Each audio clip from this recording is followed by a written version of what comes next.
could be with anyone, you're here with me. You're here with me. You could be around, but You could be with anyone, and I could be with anyone. You're here with me. You're here with me. All right, let's get it. Okay, so here we are, another Sunday talking about becoming sister wives. Is your boy James from My Take on Reality, and I'm Jenny from Senior Perspective. there you go, there you go. See now, what else could you want on a Sunday? It's everything right there. Right there, wrapped in a bow. Right, exactly. Very excited to join you all. Thank you for coming in. We appreciate you for hanging out with us.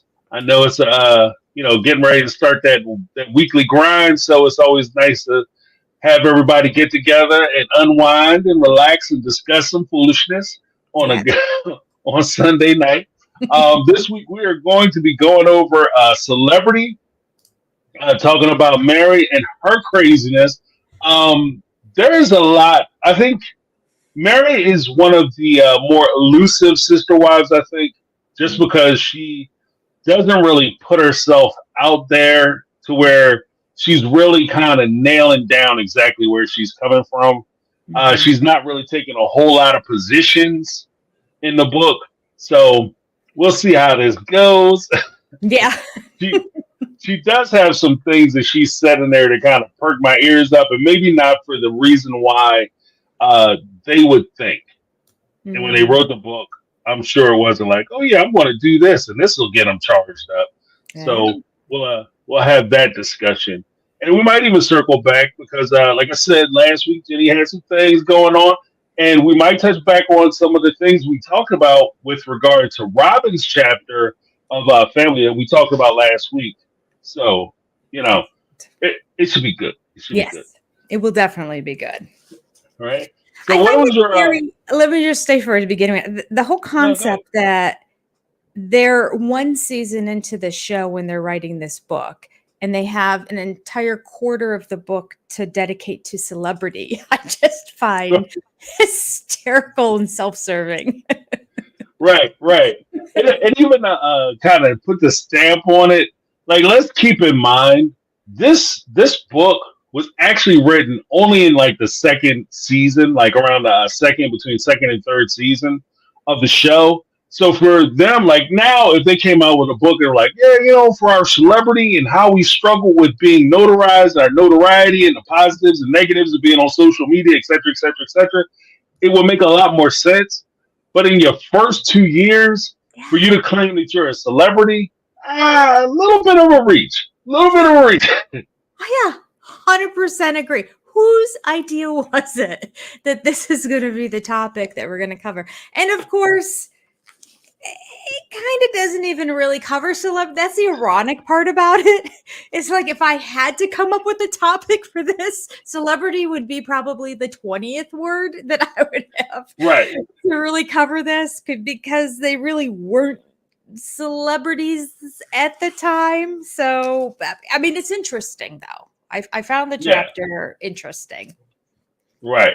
I agree. I think that like if you are brainstorming and you're trying to come up with chapters, like a lot of times when you try to do the creative thing, you're trying to brainstorm and come up with all ideas. Like there are no bad ideas in the brainstorm space. So you just writing stuff down on paper. You would write down celebrity, but that would be one of the ones that you would immediately X out. Like, okay, that's first one that gets crossed off. Right. For many reasons. Right. You're not really celebrities. It seems like the smallest little things, a nice hotel room, all of a sudden they're celebrities. Right.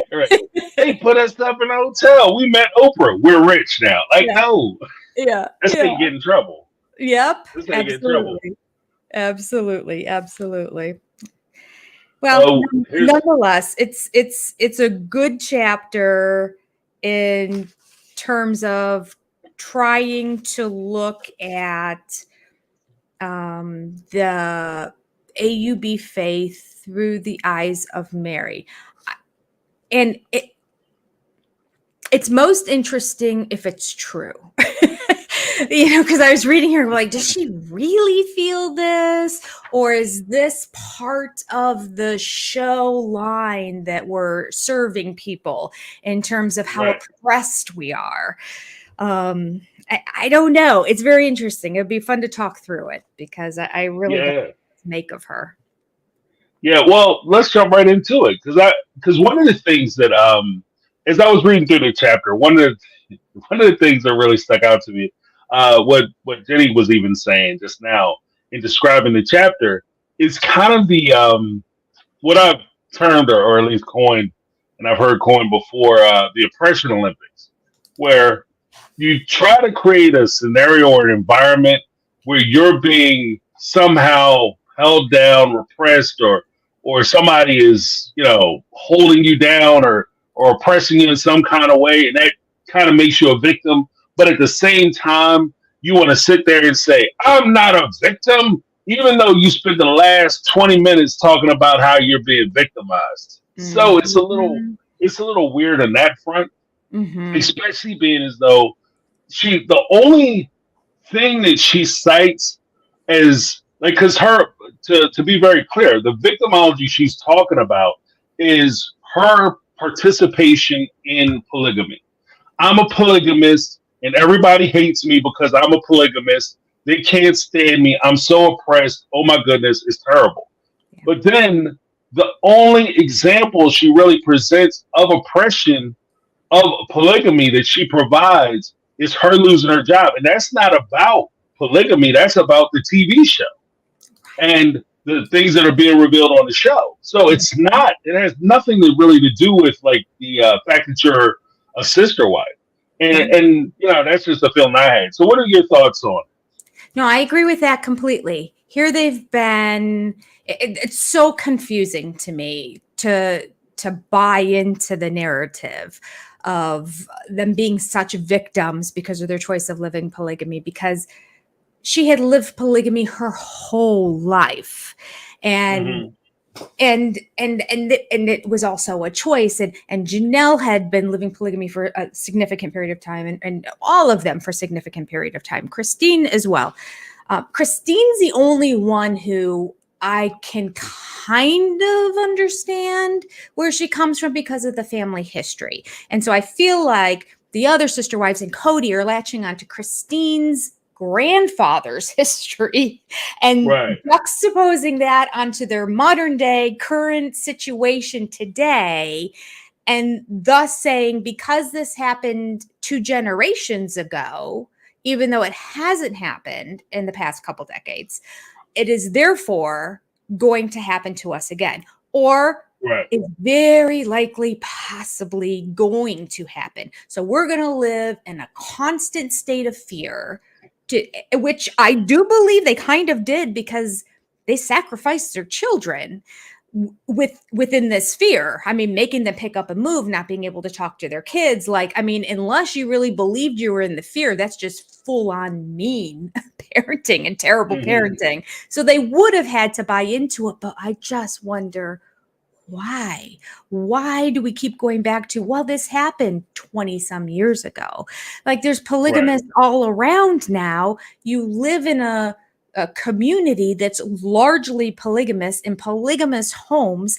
Obviously, the authorities are very aware that you're all polygamists around this right, general area, around the state and whatnot, and nothing's happened to anybody before. I mean, things were barely happening to people who were doing horrible things in polygamy. So right, people who are just doing it right and minding their own business, why are you so convinced that it was all going to shut down? I mean, it would just, in my opinion, look so bad on the police and the law enforcement for them to come traipsing, especially ever since Waco, for them to come traipsing hmm in and break up that family that's really done nothing wrong. Because if we're going to say, right, oh, well, they broke the law of polygamy, well, who hasn't in that state? 50% of right, them do. right, Like, that's kind of one of those stupid things. It's like saying, well, yeah, breaking the law if you go over the speed limit. Well, yeah, okay.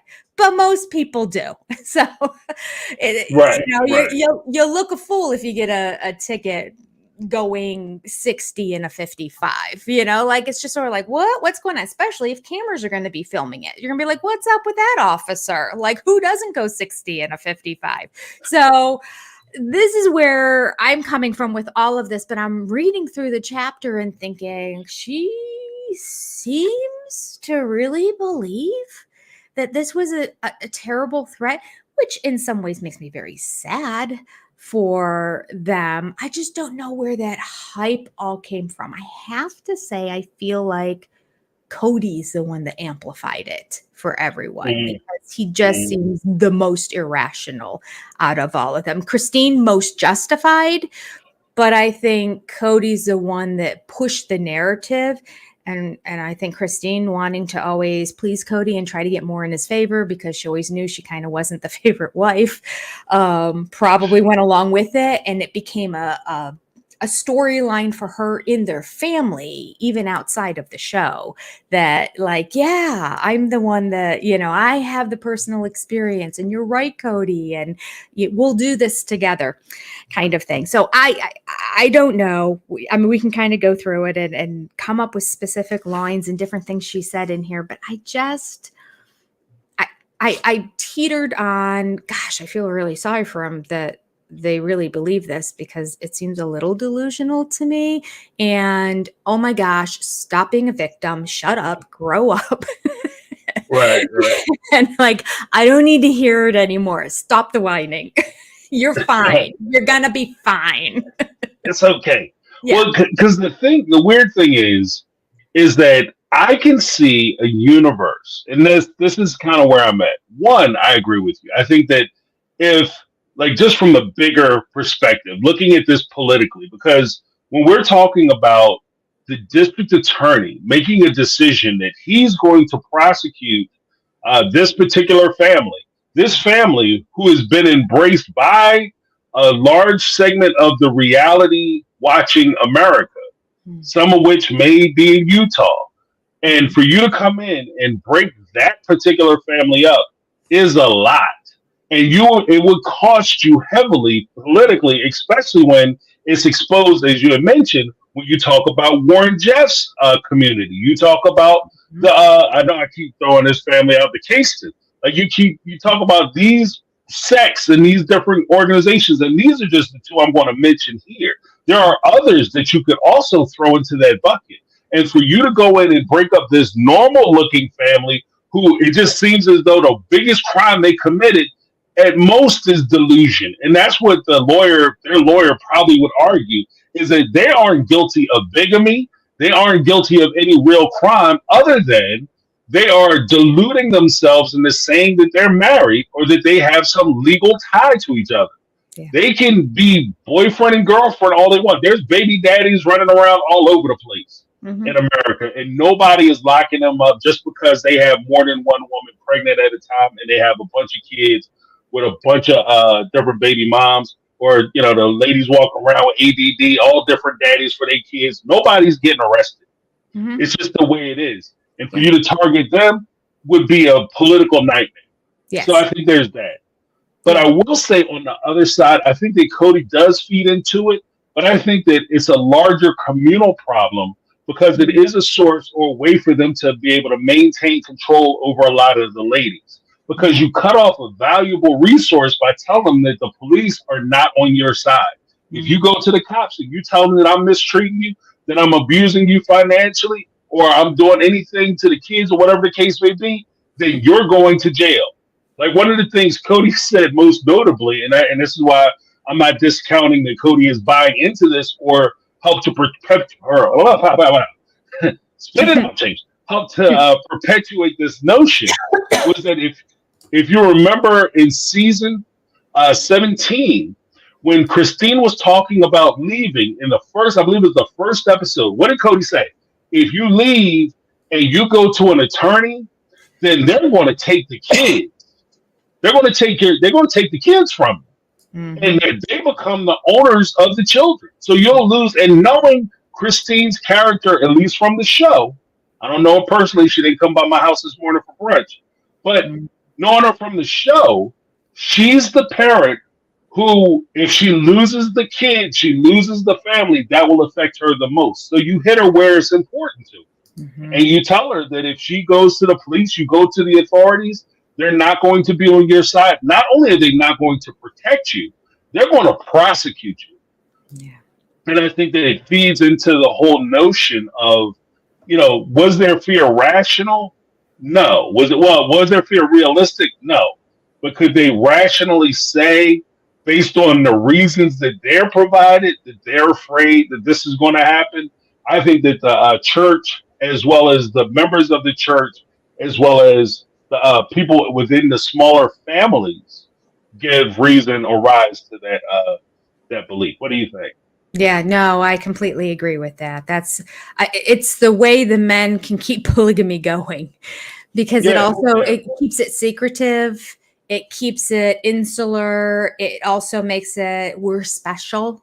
Nobody understands us, not even law enforcement. So we have each Mm, other's back, and all for one and all and one for all in our small little community. And what doesn't kill us will make us stronger. And so this is just proof. This persecution is proof that that we're on the right path, mm, which is the right. opposite of what you would think. Because that's an argument I had in my head a lot as I was reading this chapter, thinking, if it's also wrong legally, can we Mm, take a step back and say, possibly we might be wrong about this one tenet of our faith? We have to throw the baby out with the bathwater, but maybe just this one part of it is incorrect, which admittedly is the part that makes them the AUB and breaks them off from the LDS church. But I right. mean, to objectively look at it, that was kind of the frustrating part for me too. And we've talked about this in the past on this channel before, the notion that I understand where Christine and even Meri, being raised, although Meri was 10 years old. I mean, you're already in double digits, but okay, let's just, the majority of their lives as children, they're being raised, even if Meri didn't really live it, believing this faith and believing that polygamy is good and right and just and moral and holy and a calling and the right thing, and they're on the right side of theology in this situation, because as Mm, children you believe what your parents teach you. I mean, that's what parenting is, right? It's taking a spoiled little selfish being and molding it into something and letting it become something that is better. But in teaching them all your values and your morals and trying to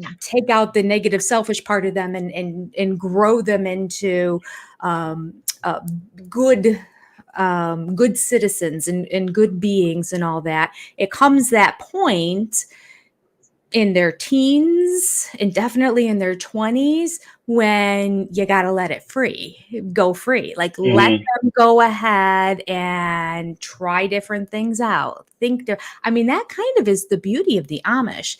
As much criticism as the Amish get, they've got Rumspringa. Like, they're very insular too. They're very close-minded about the outside world being wrong and being against, very similar, and being against law enforcement. I mean, they are against the whole government. They're against medical care. I mean, they're even more extreme in that way. And even being more extreme, they say, okay, here's a year. Is it a year or 2 years where the kids in their late teens get to go be English? mm, Go dress like the English, go live like the English, do absolutely everything you want with the English, see if it's for you.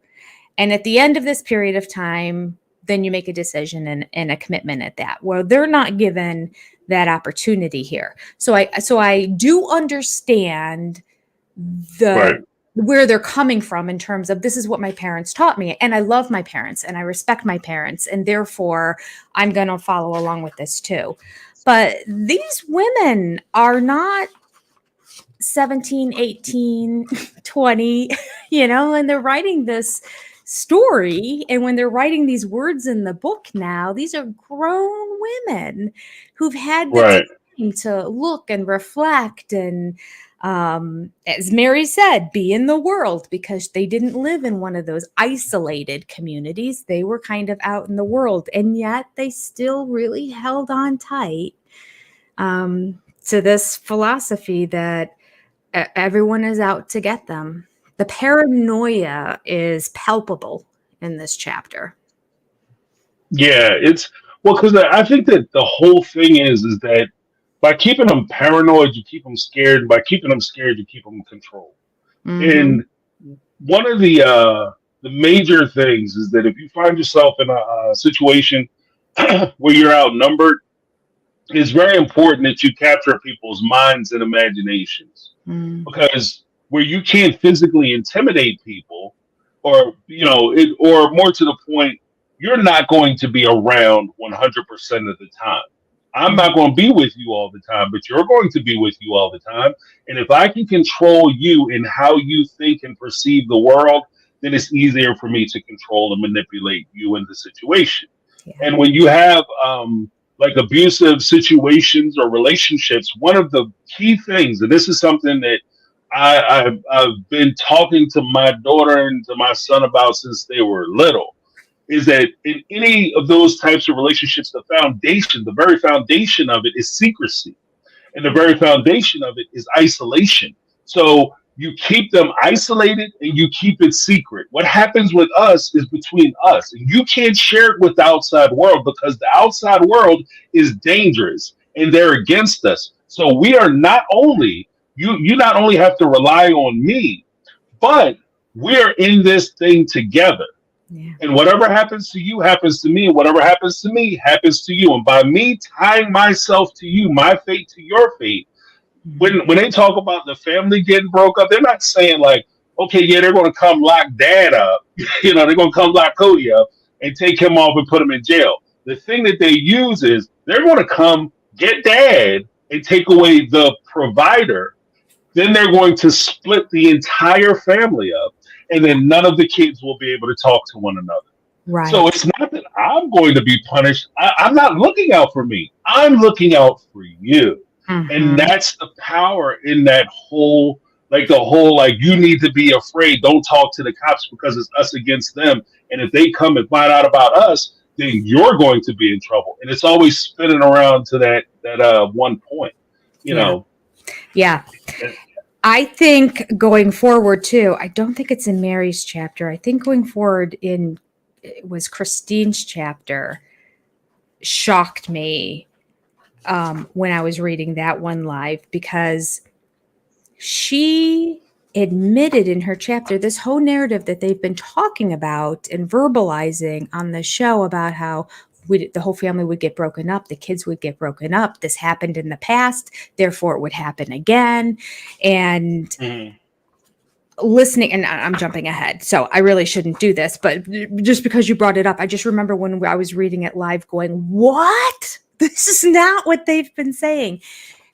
Christine basically said, first of all, we're talking about her grandfather. So we're not even talking about her father. Right. We're talking about her grandfather. But her grandfather was put in prison, it seems like kind of overnight, like it was just a couple days.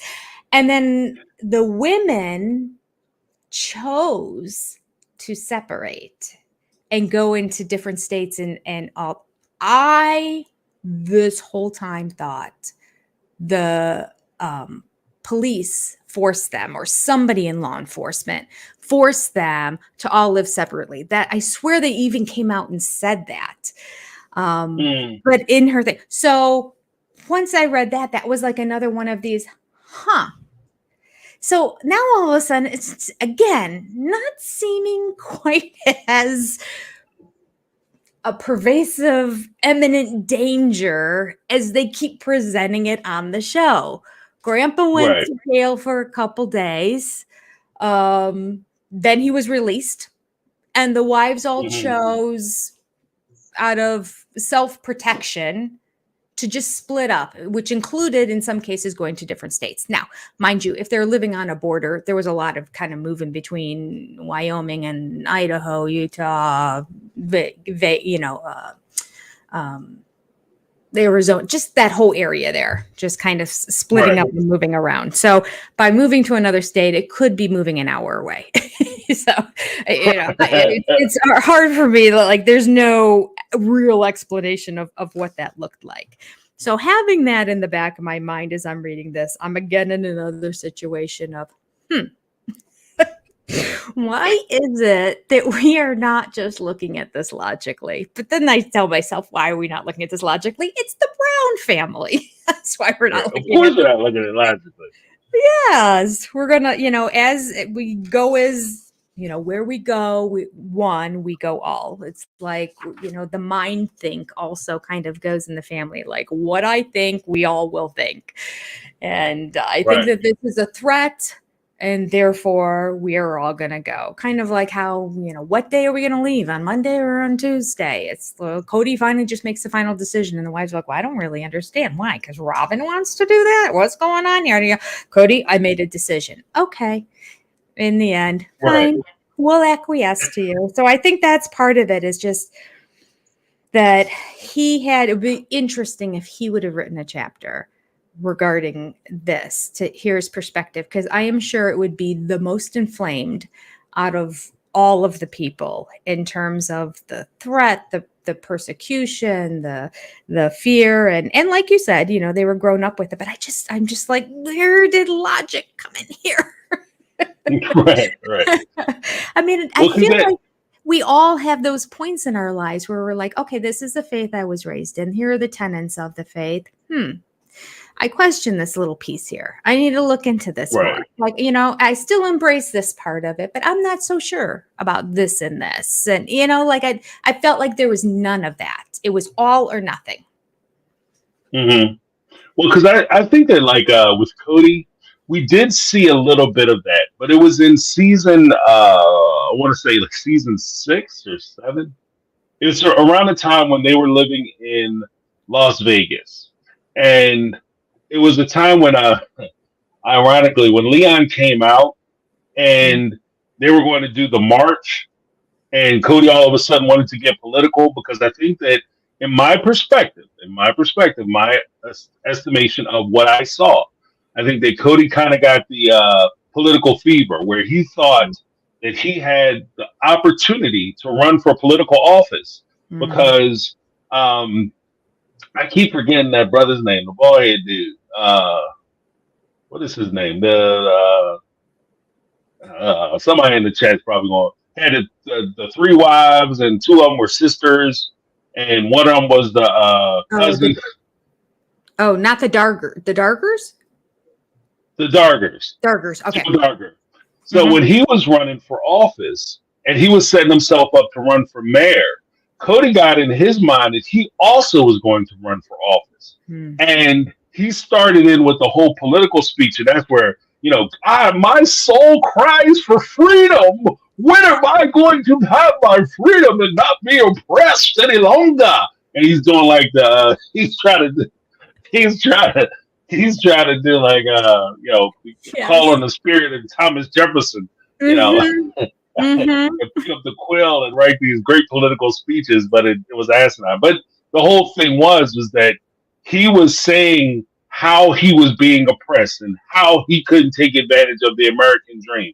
Robin had said in season 2, episode 1, I believe it was, when they were going to Vegas, this isn't the America that I grew up in. This isn't America. Like they're being oppressed. Like, you're getting everything you wanted, because if you think about where they were to where they landed, they went from living in a house with 3 people, 3 families basically living under one roof. Robin is living around the corner in a rental. Pretty nice house, the one she was in, but they go to Vegas, and they weren't looking for reasonable homes, like quaint homes where they could move and salvage and save money. They moved into like 2,000 and 3,000 square foot homes that they were renting initially. And so they weren't suffering. So am I to believe that you guys moving to Vegas was your pilgrimage of suffrage, and then all of a sudden you find yourself in a better financial situation and you left? Like, I just, it just doesn't ring true to me. But again, I think that it falls on a lot of that, oh no, you have to feel bad for me because I have all this going on and all these people are against me. And I dare to say that if my assessment is accurate, because it works so well in the church and in the community, you fall victim to your victories lead to your defeat. You start to feel like this will work across the board. So when you tell that lie to your wives, hey, it works like gangbusters. You tell that lie to each other in the community, you all agree, and it sounds brilliant when you say it.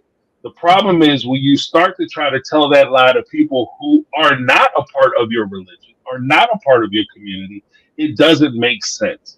Like the story they're telling about their oppression, I think that some of them have been oppressed and maybe hear like some wild stuff about people talking to them. Absolutely, I can see that. People can be jerks. Do I think that they are one of the oppressed people in the United States? No, I don't. I just don't think that. No, people just don't I care. don't believe it. Right. Yeah, Right. I'm sorry, but people don't care about you guys as much as you think that they care about you guys. Right. It's just the truth of it. Out of all the oppressed groups, you're the bottom. You're the bottom of the barrel. Right. And so it's really hard to buy into that narrative. Yeah, you're absolutely right. Right. And it's I can see you not getting invited to some dinner parties. Like, right. Let's not get it twisted. You might be left out of some barbecues, some parties, and some dinner parties where people are like, look, I don't want, but it's kind of in the same realm of kink. And not to be dismissive, but for most people who are not in the religion or do not see it as a faith, it would just be a form of kink. Like you have two wives, and this guy over here, he likes men coming over, bulls coming over, knocking down his wife, and he gets the wife to cuckold him. This guy over here, him and his buddy, he passed his wife around to his buddy. This woman over here passed her husband around to her girlfriends. Yeah. Like it's just a form of kink. And those people wouldn't be invited to the dinner party either. Right. So it's kind of in that same realm, And you know what? He's not that likable. So like some of the oppression might simply be, there are people that you just stop inviting to things because you just don't enjoy their company anymore. So Right, I think right. part of it could just be like, yeah, we just don't really get you people that much. Like Janelle, Right, I can see still inviting and bringing around, but like some of them, it's just sort of like, I don't know, you're not really a good time. Right. Especially if I said this to somebody about Robin and that Christmas text message blow up, and I had taken a position that the reason why the text message, in my opinion, why the text message very well may have blown up was because she tries to make everything about her pain and her suffering. Yeah. And if you invite some people over to the house, sometimes you don't want to do a political speech at your dinner party. You just want to have fun. I just want to have people over. We sit back, talk, drink, and laugh and giggle to ourselves, tell jokes. And we don't want to sit around and be on the defense and have arguments about this, that, and the other, and talk about how everybody's trying to come down on polygamy. Like, there's probably polygamists who weren't inviting them to dinner parties, Right. Going back to what you said about him running for office too, like part of me wants to just say, okay, Cody, but because Cody so desperately wants to be Joe Darger. He's not Joe Darger. He wants Joe Darger's wives. He wants his life. He wants to look like him. But it's just like, you know what? Joe Darger's cool. Cool. Cody. Joe Darger is more of an intellectual. You, not intellectual. Joe Darger, well-spoken. You, talking around in circles, just a word salad going on. People don't even know what you're saying. So like you can't compare the two, but it's funny to even just think of the notion that Cody sees Joe Darger do something and then he's like, yeah, that's what I want to do now. That's what I'm going to do. That's cool. I'm going to do that too. But like, you're just not likable. Right. Well, the weird part about it is that when it comes to like a Joe Darger situation, I can see a world where where Joe, where he's looking at Joe Darger and he can't figure out why things are working out for him the way they are. Mhm. So he feels challenged by it. Like, here I am, I'm sitting here, you have 3 wives, I have 4 wives. You have, you're a popular guy around uh, Utah, and here I am, I'm sitting here, I'm on TV, and I'm a popular guy on TV. Mhm. So I don't Mhm. understand why so many people are attracted to you or drawn to you or want to befriend you. I don't get it. You know what I mean? Mm. And I think that that's part of the issue for him. Yeah, he can't. Yeah. I 100% can see that because he has such a misguided understanding of who he is and his how he projects himself. I think he thinks people are perceiving him very different than how people actually are perceiving him, and this disconnect is the same thing that led to the disconnect in his inability to communicate with his wives and with his kids. He just thinks he's all Hmm. that and that everybody wants to always be around him. And you're right. And I think that's where some of his anger comes from, is the lack of understanding that why somebody would ever challenge him or go against Right, him or say something negative to him, because he's so great in his mind. right. And I even to add on to that, I can see a world where you feel a certain kind of way because people are challenging. You Mhm. feel like you're being denied an opportunity. Like, how dare they deny me because I'm awesome and I'm amazing, and these people don't realize how great I am. Mhm. And why aren't they realizing how great I am? And it's the very notion that how dare they challenge, not only my authority when it comes to my family, but when I come on the show and I say that Robin is the greatest thing since sliced bread, how come people aren't believing me and liking the people that I like and disliking the people that I dislike? And Mhm. I think that that's one of the challenges because Cody's like, when they talk about his heart being broke about like Christine departing, I don't think it's just because she left. I think that his heart is broke because so many people were siding with Christine when she left. It's Mm. not just the idea notion that she left and because she's gone, my heart is broke. It's she left and people were saying like, "Oh, Christine was right. Good for her. I'm glad she's moving on. Hopefully, she can find somebody else and somebody better." And then Mhm. even with his response to that, you can't find anybody better than me because if a man finds out that you left a good man, Mhm. then there's no way that that man will ever want to be with you. And of course, the denotion there is that I am a good man. You know Mhm. what I mean? I'm a good Mhm. guy. And if you leave me, Yeah. then there's no way they're going to want to be a part of your Right. have add you to their situation. You Yes. know? Yes, yes. I am all that. Like this, Right, you're right, leaving this. Are you kidding me? Then you'll get nothing. Just watch. right. Let's all watch it together. So he had to have been reeling for years because TLC is so far behind on when things Mhm. are actually being aired that by the time it was being aired, and then people saying, yes, Christine, like before it on social media, obviously it was coming out because we all knew what was happening ahead of time. But the show being released and the comments at that point, because not everybody's following all the social media, at that point, he had to have just been losing his mind, that he really, Mhm. truly, deep down in his soul believed no one's ever going to love you, Christine, because I'm the best that you would ever be able to find. You are lucky that I took you on as one of my wives. So we'll see. We'll see how it turns out for you. And for it to just soar and become one of the greatest things she's done in her life, and for her father Right. and her mother to be 100% supportive of it and actually diss Cody on camera. I mean, albeit he didn't know he was on camera at the time, but TLC in their brilliance aired his like comment about Cody under his breath when he was hugging Christine at her wedding or at the rehearsal for her wedding.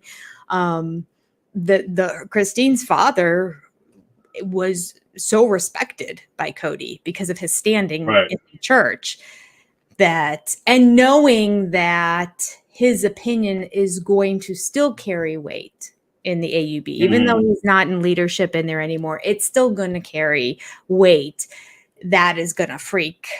Oh God, Cody, I can't even imagine the internal mental battle and challenge that he was going through during that time to realize he's not all that. Right, Probably right. the first time in his life that he actually, because he talks on and on and on, and the wives were reinforcing and enabling this whole narrative of he's so great and all these women want him. And he could probably pick whoever he wanted to pick, and on and on and on and on, along with that narrative, and them just saying, yes, and he's so great, and people are always fawning after him. And Meri and Cody were the cool kids. And when he came to the church, everybody was like, ooh, and Robin, played into the whole thing too. Who's this really sandy blonde surf boy looking guy out there? I'm in love. And so he let that just be the story and the narrative in his head for decades until it all came crumbling down, which is great. Right. Oh, we got some super chats. Let's see. Brittany, not Brittany. When I not super chat, you're leaving this. You're leaving this, Cody. We saw you in the poop pond. Stop it! Like she saw the magic.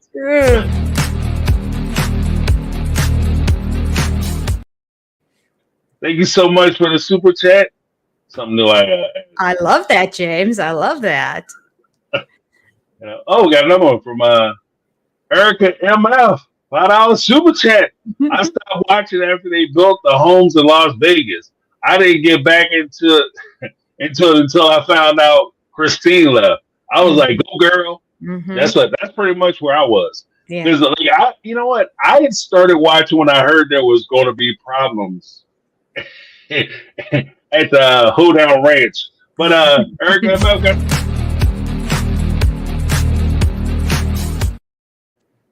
Thank you so much, Erica. But yeah, I was right there with Erica. Like I was not watching the show because I was like, this isn't going to end well. And that's what I thought when I first heard about the show. And then seeing them like buying houses and doing all these things, I was like, wow, the show must be kicking off like gangbusters because I wasn't really paying attention to the finances. And then I think it was season 16 when Christine was like, I can't do this anymore, Cody. I can't do polygamy with Cody. And Meri's there, look at the mountains. I was like, oh, shucks. So after that, I was in it. I was in deep. That was a crazy scene. Just a crazy scene. Stop. He puts her arm around her.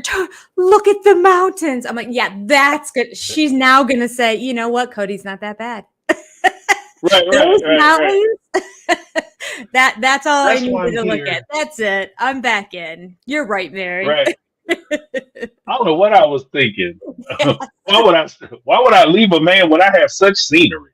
Like, exactly. Nah, not enough. And that's the thing too. And even that kind of goes hand in hand with the whole notion of what was talked about in the book with regard to them saying that, talking about oppression. Like this is that part where it becomes a recurring thing. You become a participant in your own oppression because she's sitting there watching Christine be mistreated. And yet and still, like the same way, and here's the ironic part, the same way she can make the argument that somebody may say something nasty about polygamy. Somebody may look down on me because I'm a polygamist. Somebody may offend me because I'm a polygamist. But yet and still, you watch this man who is supposed to take care of his wife, supposed to love, respect, and honor his wife. He sits here and disrespects the hell out of her, makes her feel bad, humiliates her, demeans her, and then when she walks off because she's tired of being treated like her opinion doesn't matter, her perspective doesn't count, and anything that she wants is ridiculous especially when it doesn't align with what he wants. And she says, I'm fed up and I'm tired of being mistreated. I'm tired of being abused. I'm tired of being manipulated. And Meri, the person in this chapter who's talking about decrying oppression, turns to her and says, look at the mountains. and stay in the family. Stay in a situation where you're being oppressed. And this is the weird part where the oppressed becomes the oppressor.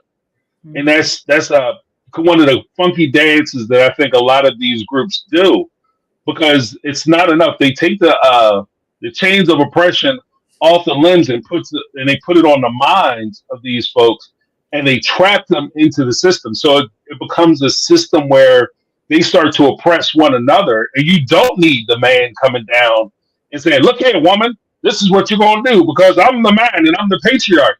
When you have sister wives standing there saying, "Look here, sister wife, this is what you need to do because he's the man and we need to follow him." Mm-hmm. You know what I mean? Mm-hmm. And it also gives plausible deniability to these guys who will sit there and say, "I never told them that they had to do that. They do this. The women make the choices. The women insist on polygamy. I don't know why." You know what I mean? And so it's that weird place. And maybe that's part of the reason why when she was saying it, I was kind of like, it kind of pushed me off a little bit. Yeah. Yeah. And I think she remembered because Christine kept saying like, "Oh, the mountain started singing." And so like, then I knew, then I was like roped in. It's like, go back to that period of time when you were naive and stupid, Christine, because we knew you didn't want to come here originally. And then all of a sudden the mountains kind of spoke to you and the angels were singing when you looked at the mountains. So like, it's like she's like redirecting her and going, go back there to that period of time. Like, bury your head in the sand. Forget everything that's been said and done. Go back to the ignorance you had and that mental lapse that you had at that one period of time when you were willing to say, "All right, we can go to Flagstaff." Right. Yeah. No. And even that, like, because even if you put that into perspective, we could get into that chapter in a bit, but when you put that into perspective of, because I think that means a lot. Like, I've never really thought about the weight of that example, but if you look at it, when they went to Flagstaff, Christine had packed her kids up who were thriving in Vegas. Janelle as well. Her kids were thriving in Vegas. And this is the second time we've watched them do it. Like, so it's not even the second time they've done it, but it's the second time that we watched them do it to their children. And one of the distractions that occurred was, yeah, I'm about to tear my kids to pieces, but look how pretty the mountains are out here. And the distraction of those mountains. And then when Christine is pushed into a situation where it's blatant that she's being mistreated and mishandled, they go back to look at those mountains. Look at that distraction. Take your mind off of your issues and the problems and focus on something that really doesn't mean anything. Because let's be honest, you don't have to be married to Cody to go out and enjoy some damn mountains. That's not a requirement. Right. And his argument when he said the reason he chose Flagstaff, it was the most beautiful place in America. No, I've traveled to many of the states, over 40 of the states, lots of beautiful places in America. And I would not call Flagstaff, Arizona even in my top 10. So not the most beautiful place, but it's nice how he sold that. He tied it up in a bow of, I'm going to take you to the most beautiful place in the world, Flagstaff, Arizona. And so they're like, oh, those mountains are beautiful now that you mention it. Right. I take you to nice places. And that's a weird thing too, because I encourage anybody, like if you are ever in you don't necessarily have to jump on a plane and fly to a foreign land to go somewhere interesting. There are a lot of, like, America is one of the most eclectic, diverse places you can visit in the world. Like, there's so many different pockets of culture here. Yeah. And there's so many places that are just jaw-droppingly, astoundingly beautiful. Yeah. That you could go from state to state to state to state and find a lot of things to watch and look at and places that you might want to be. Yes. And the idea or notion that you have to stay with somebody in order to enjoy a place is ridiculous to me on its face. Yes. You know? Yes. It makes absolutely no sense. You're absolutely right. I just spent the last 5 days in the Amish country, and the view from outside the breakfast area of the rolling hills and the mist in the morning and the sun rising and the cows in the pasture. I mean, it was breathtaking. It was really, really beautiful. I think way more beautiful than the desert looking area of Miles with mountains in the background. Right. You know, like I'm like this. It was rich. It was lush. It was green. It was nature. There were animals. There were, trees and grass and rolling hills. It was a mountains, but it was rolling hills and the beauty of it was amazing. And Flagstaff, quite frankly, now I haven't lived in Flagstaff. I actually haven't even been to Flagstaff, but from watching it on the show, it looks kind of gray to me. It doesn't seem very happy and light, and it seems like maybe they have a lot of overcast days there, or I don't know. I don't know. Maybe it's just the way the cameras are being shot, but something about it feels kind of dark and depressing to me. Like I'm just like, most beautiful place in the world. Like, yeah. I'm not sure I even want a vacation there. Curiosity, just because I like to go to any city and view it, definitely. But other than that, they're not selling it on the show. Let's just put it that way. Right. Well, it could be the tenor of the show too. Like, wouldn't that be ironic? Like, all of a sudden, the reason why Cody's talking about moving out of Arizona now is because Arizona, Flagstaff, like the mayor of Flagstaff, like, look, you're giving our town a bad reputation. Like, you're killing our tourist industry is down. Nobody wants to come here. They just see gray and they just see grayness, and nobody, that one restaurant that they always sit at, and the Brown family's breaking apart the restaurant, Mexican restaurant, they're going out of business. Yes. Yeah. And it could just all be TLC editing. It could all just be lighting and direction and editing and the way, and maybe coupled with the ominous music that we're getting on all of these episodes and the heaviness of all of the topics, but they're just not selling it. It always seems cold. It always seems like they're struggling to chop away at the ice to get going somewhere. They're always freezing when they're talking to each other. And then you never see blue sky. Then again, maybe they just never shoot in the summer. Maybe they're always shooting in the winter months. I think that's it. I think that's it. I think that they're shooting a lot during the winter months, especially like the Christmas, the fall. Yeah.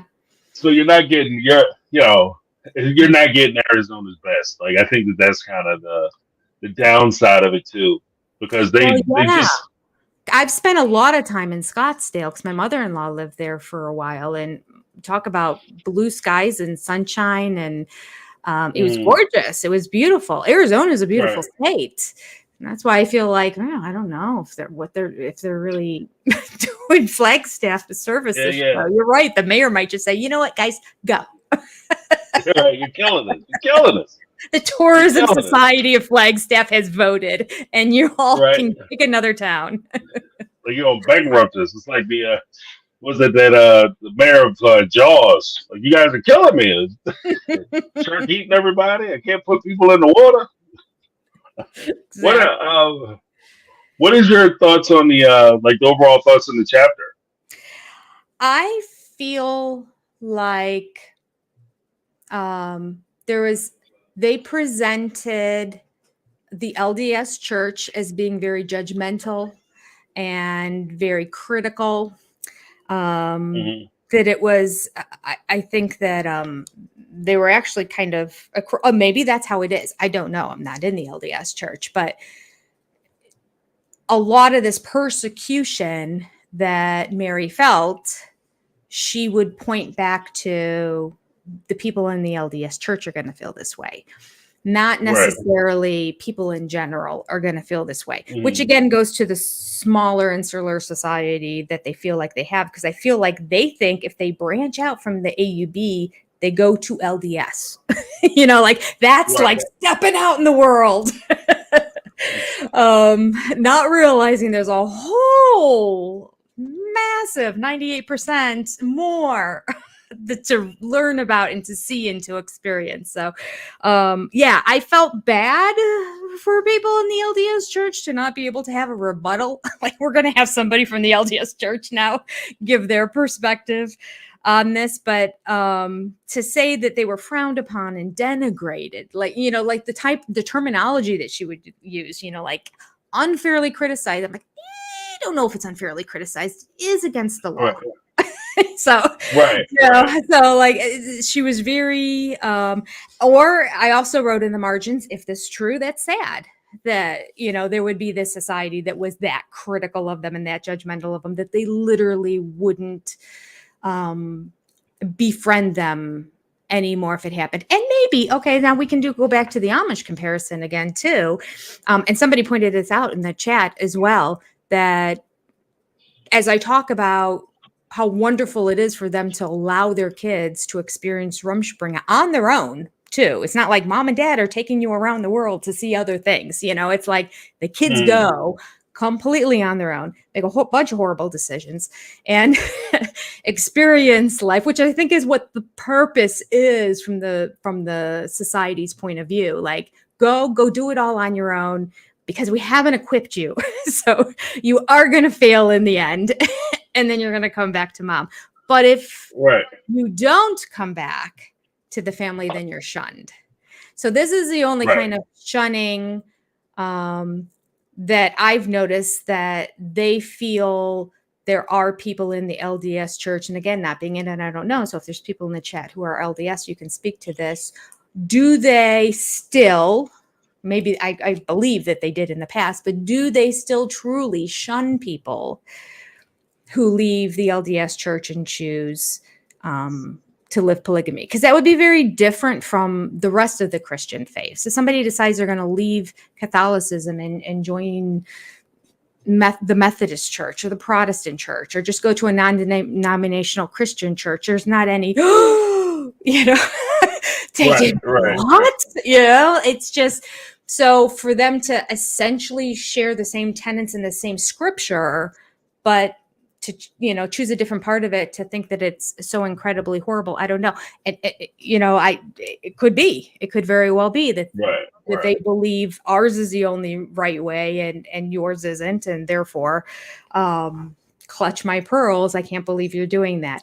Just find it hard to believe, especially because as you keep reading through this chapter, we're getting examples of when they decided to go ahead and share a little bit with people that were LDS, and they never let them know that they were. And surprise, surprise, people were like, I didn't know. I wish you would have told me. I'm so sad that you felt like you had to keep that secret from me.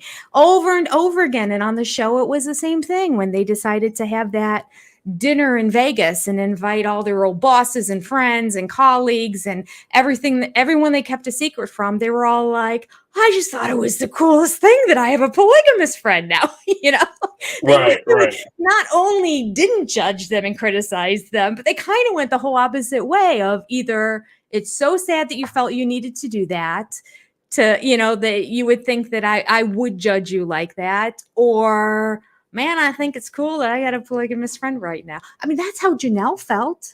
Janelle was so proud that her husband, her ex-husband, but her first husband, his family were polygamous. She was constantly telling everybody she didn't keep it a secret.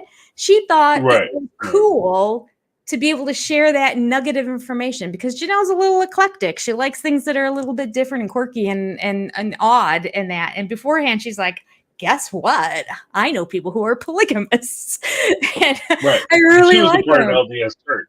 Yeah. And she was part of the LDS church. And here was her experience in saying, whoa, cool. In fact, I'll tell you what, I'll marry one. He's not going to stay there, but I still think it's cool. And I'm completely embracing the rest of his family who is still in the AUB church and who are still polygamists. And I think that they're pretty awesome. So having that perspective and knowing every time they shared it, they really weren't shunned by people is, again, that same sense of, I can't buy that you were victims. And then I go back to, oh, was this for the book and was this for the show? And then I go back to, oh, but they uprooted their whole family and took him to Vegas. But then again, Cody would uproot him for a smaller, lesser reason, probably, and take him to Vegas. I mean, to him, he was probably thrilled that he had a reason to claim that he was being persecuted. They weren't persecuted. It was the fear of persecution. But that overall sense, Cody has always moved. He has ants in his pants. He can't stay still. He can't put down roots. You know he's going to be leaving Flagstaff as soon as he can get Robin on board with it. He's not going to stay there very long. So I can see Cody choosing to uproot his family and his kids because that's what he wants to do. And they'll fall in line. They'll figure it out. They'll be fine eventually.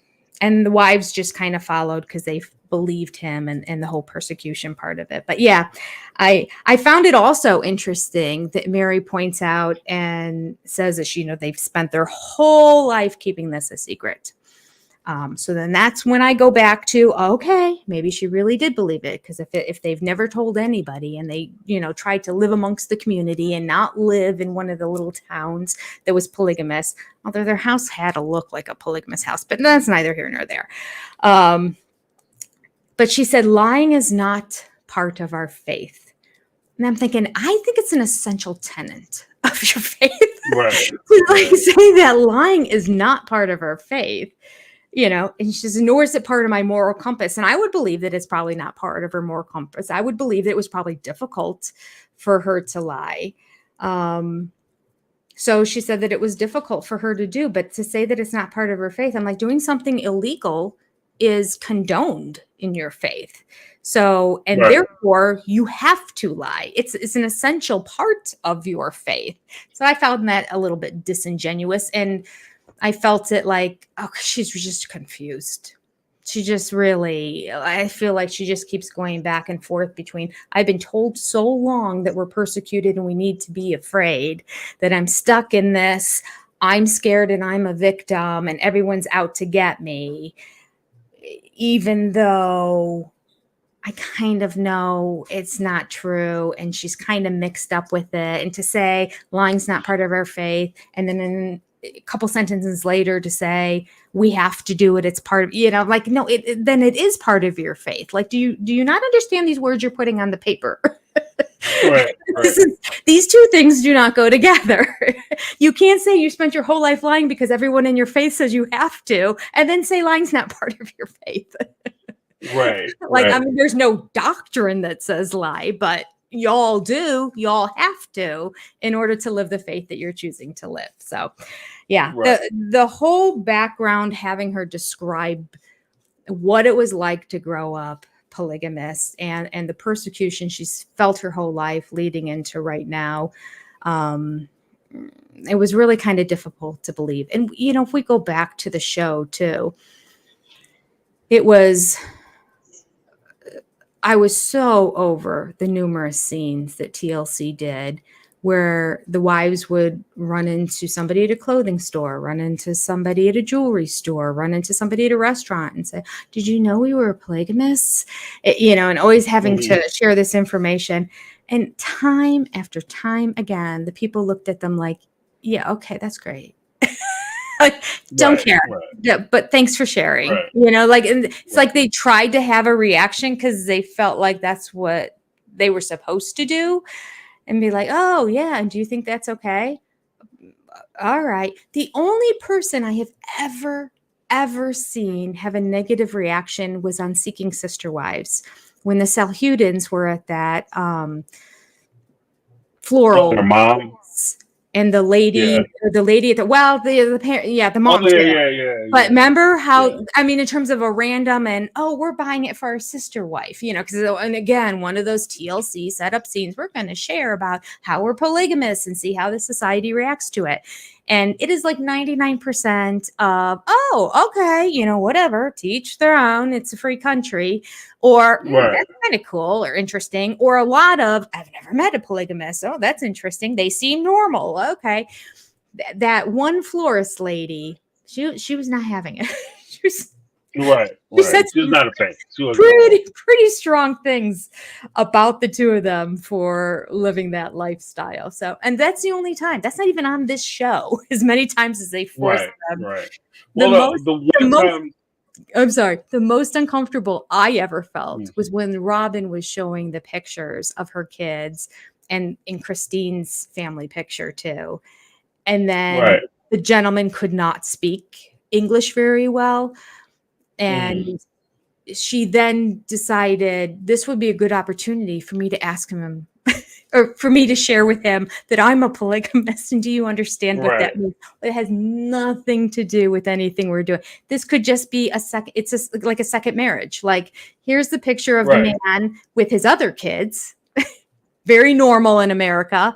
I want this face to go now with my kids because he is the father now of these children. End of story. But no, she had to go on. We're polygamists. Do you know what that means? My husband has many wives in that. And the guy from Russia was like, the artist was like, okay, whatever. And I'm just like, I'm so All right. uncomfortable. Yeah. Let Well, these the people check be. clear. I think that's all he was worried about. He could care less. Yeah, But right. the one time that they did have somebody who disagreed with, well, the only time I can really recall somebody disagreeing with polygamy audibly during, well, no, well, they had a couple. One was the closest to them was Cody's friend from high school, which we'll see, I think, in Oh, right. season 3, Mm-hmm. like I think in season episode 4 or 5. Yeah, They go back to Utah, and a friend that he would hang out with in high school said, yeah, you could leave your 3 wives and come on back to the LDS church. yeah. Him. Then you had the folks when they were trying to do the sister wife jewelry down in St. George at the convention or whatever. And you had Mm-hmm. the people like, I don't believe in polygamy or whatever. But there are people who, and this is where it kind of gets weird because I think that the church disagrees with it. Like the Mm-hmm. LDS church, makes a hard stance against polygamy because they are suffering from the same Mm-hmm. prejudice as people. Like they perceive a prejudice too, that Mm-hmm. everybody thinks that Mormons have a bunch of wives, Right. and that's not who we are because we stopped doing that. And Mm-hmm. they're lumping us in with them. And the ironic part is the LDS church sees the AUB the same way the AUB sees the Kingstons and that other dude, the guy that you talk about, Warren Jeff's group. Warrants. Yeah, yeah. Yeah, they see it the same way. So Mm-hmm. I think that that's where it's at. But for the most part, when they actually sit down and talk to people, Mm-hmm. they encounter folks who will accept you where you are. And I think that that's kind of the case with most situations. And it's reflective of something Meri had wrote in the book where she said, in the second paragraph of the chapter, she said, I kept my beliefs a secret because I wanted to be accepted as a normal person, quoting normal in quotation, Mm-hmm. person, whatever that means. Eventually, I didn't want to be stereotyped. I wanted my friends to accept me for me and not reject me based on my faith. Mm-hmm. And as you mentioned earlier, I think the ironic part is that as I have a lot of diverse friends, like friends who are well heeled to friends who are struggling to make rent, like what I mean, from top to bottom, Mm-hmm. races, ethnicities, religions, whatever the case may be. I know a lot of different types of people, and one of the things that would always bother me is if I encounter somebody and they don't trust me enough to reveal who they are. Mm-hmm. You know what I mean? Like you put your prejudice on me as though I'm going to be prejudiced against you, but you didn't give me the opportunity for me to be who I am.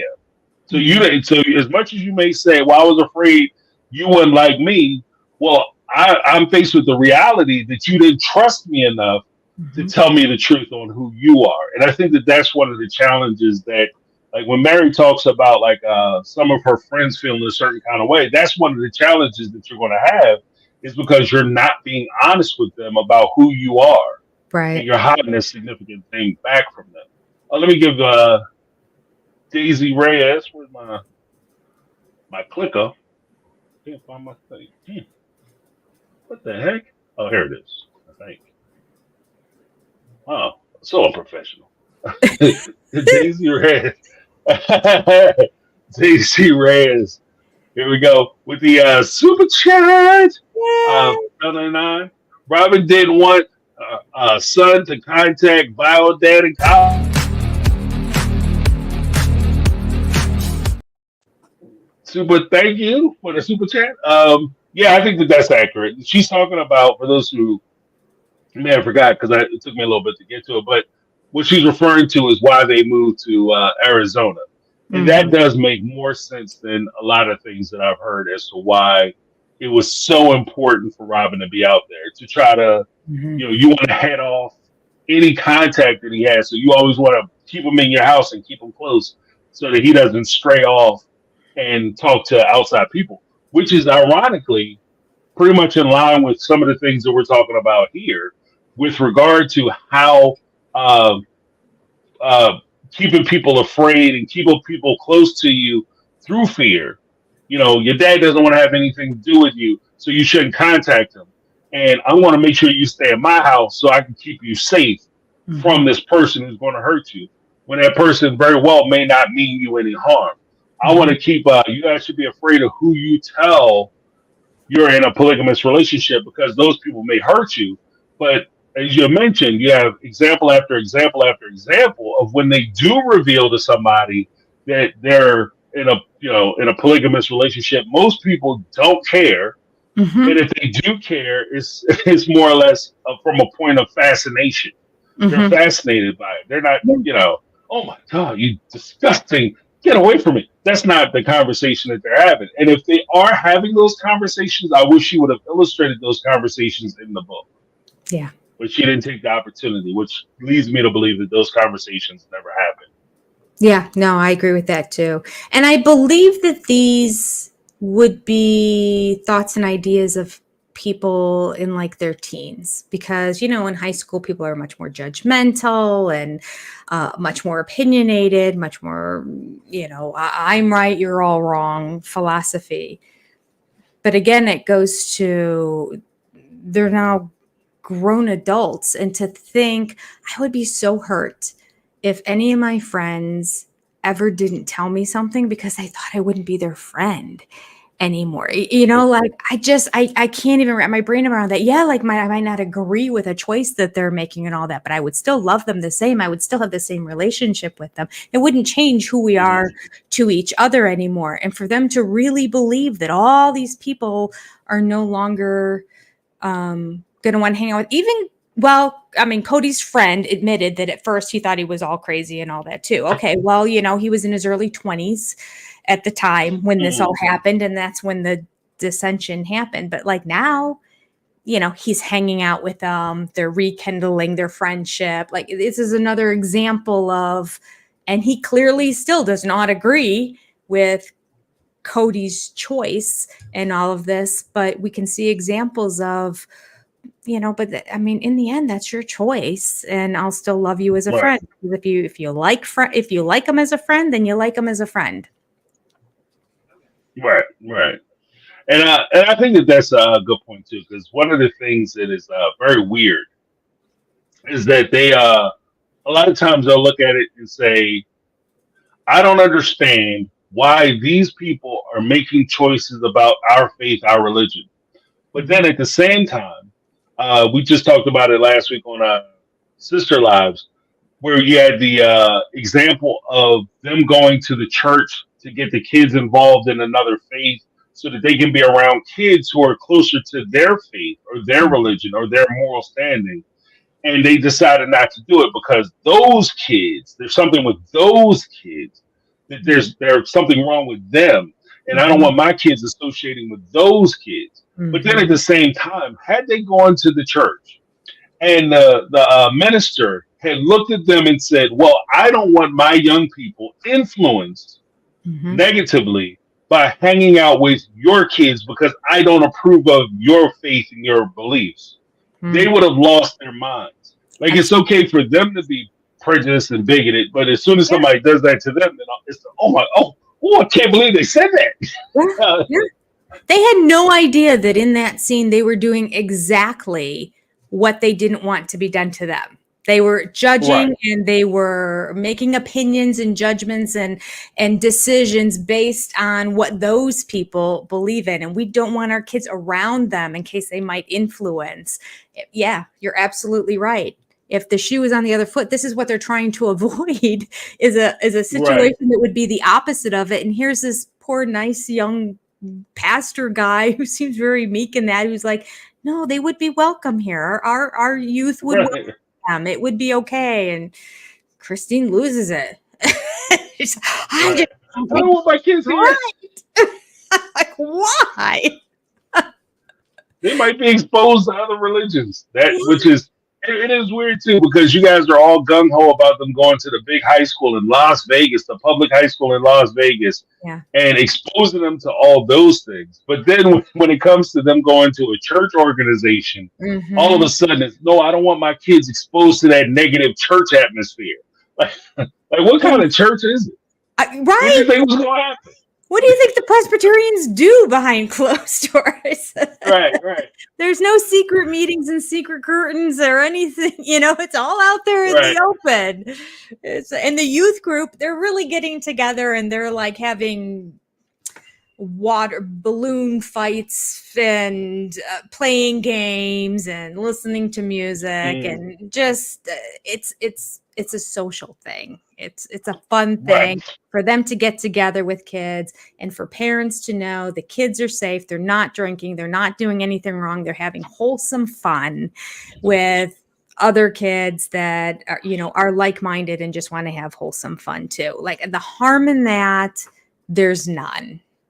There's not. You could go to a whole different faith. I mean, they could have branched off and done something Hindu or just, I don't know what their youth groups look like in those other religions, but if I knew they were getting together and just having a bunch of wholesome fun and they were all being innocent and that, like nothing negative was going to happen and there would be supervision nearby for people to go to and that, I'd be like, fine, go. Those are great friends to have, people who are like-minded like you that want to do right in the world. So for it to be a part of the Christian faith and following the same Bible that they believe, and for them to act, or at least Christine to act like it was so incredibly bad, I just couldn't wrap my brain around it. So let's see. Wait, it was Janelle and Meri were both on board for it. So it was Robin and Christine were the two that were like, yeah, no, this isn't going to happen. I don't understand it at all. That made no sense to me. Yeah. Well, again, I think it was because even Lori Karat pointed out, but I think that it's just a form of control where they were trying to centralize control of the kids' time, their minds, and their imagination. So no, I don't want to have the negative influences of other religions where they have the opportunity to, because ironically, and here is another point of irony, ironically, them coming out doing the show is revealing to America. Oops, you went on silent, James.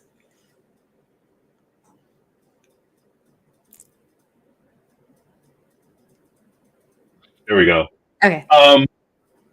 What they did the whole show for, thank you very much.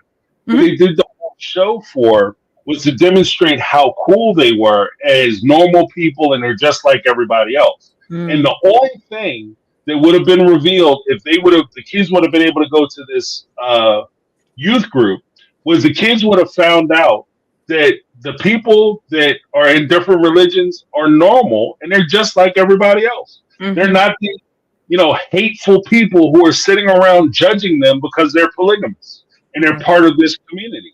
And that's what they would have found out. If anything, I think that they were put off more by the fact that they weren't rejected. Yeah. Because they went there with the full intention that they were going to have a blowout argument with this man who was going to tell them that what they're doing is evil and they need to break up their families because it's sinful. You know, Mhm. and that's the weird part about it. Even the one guy, there was a guy that was across the street who was part of the family thing, and Mhm. he said, this is like about lust,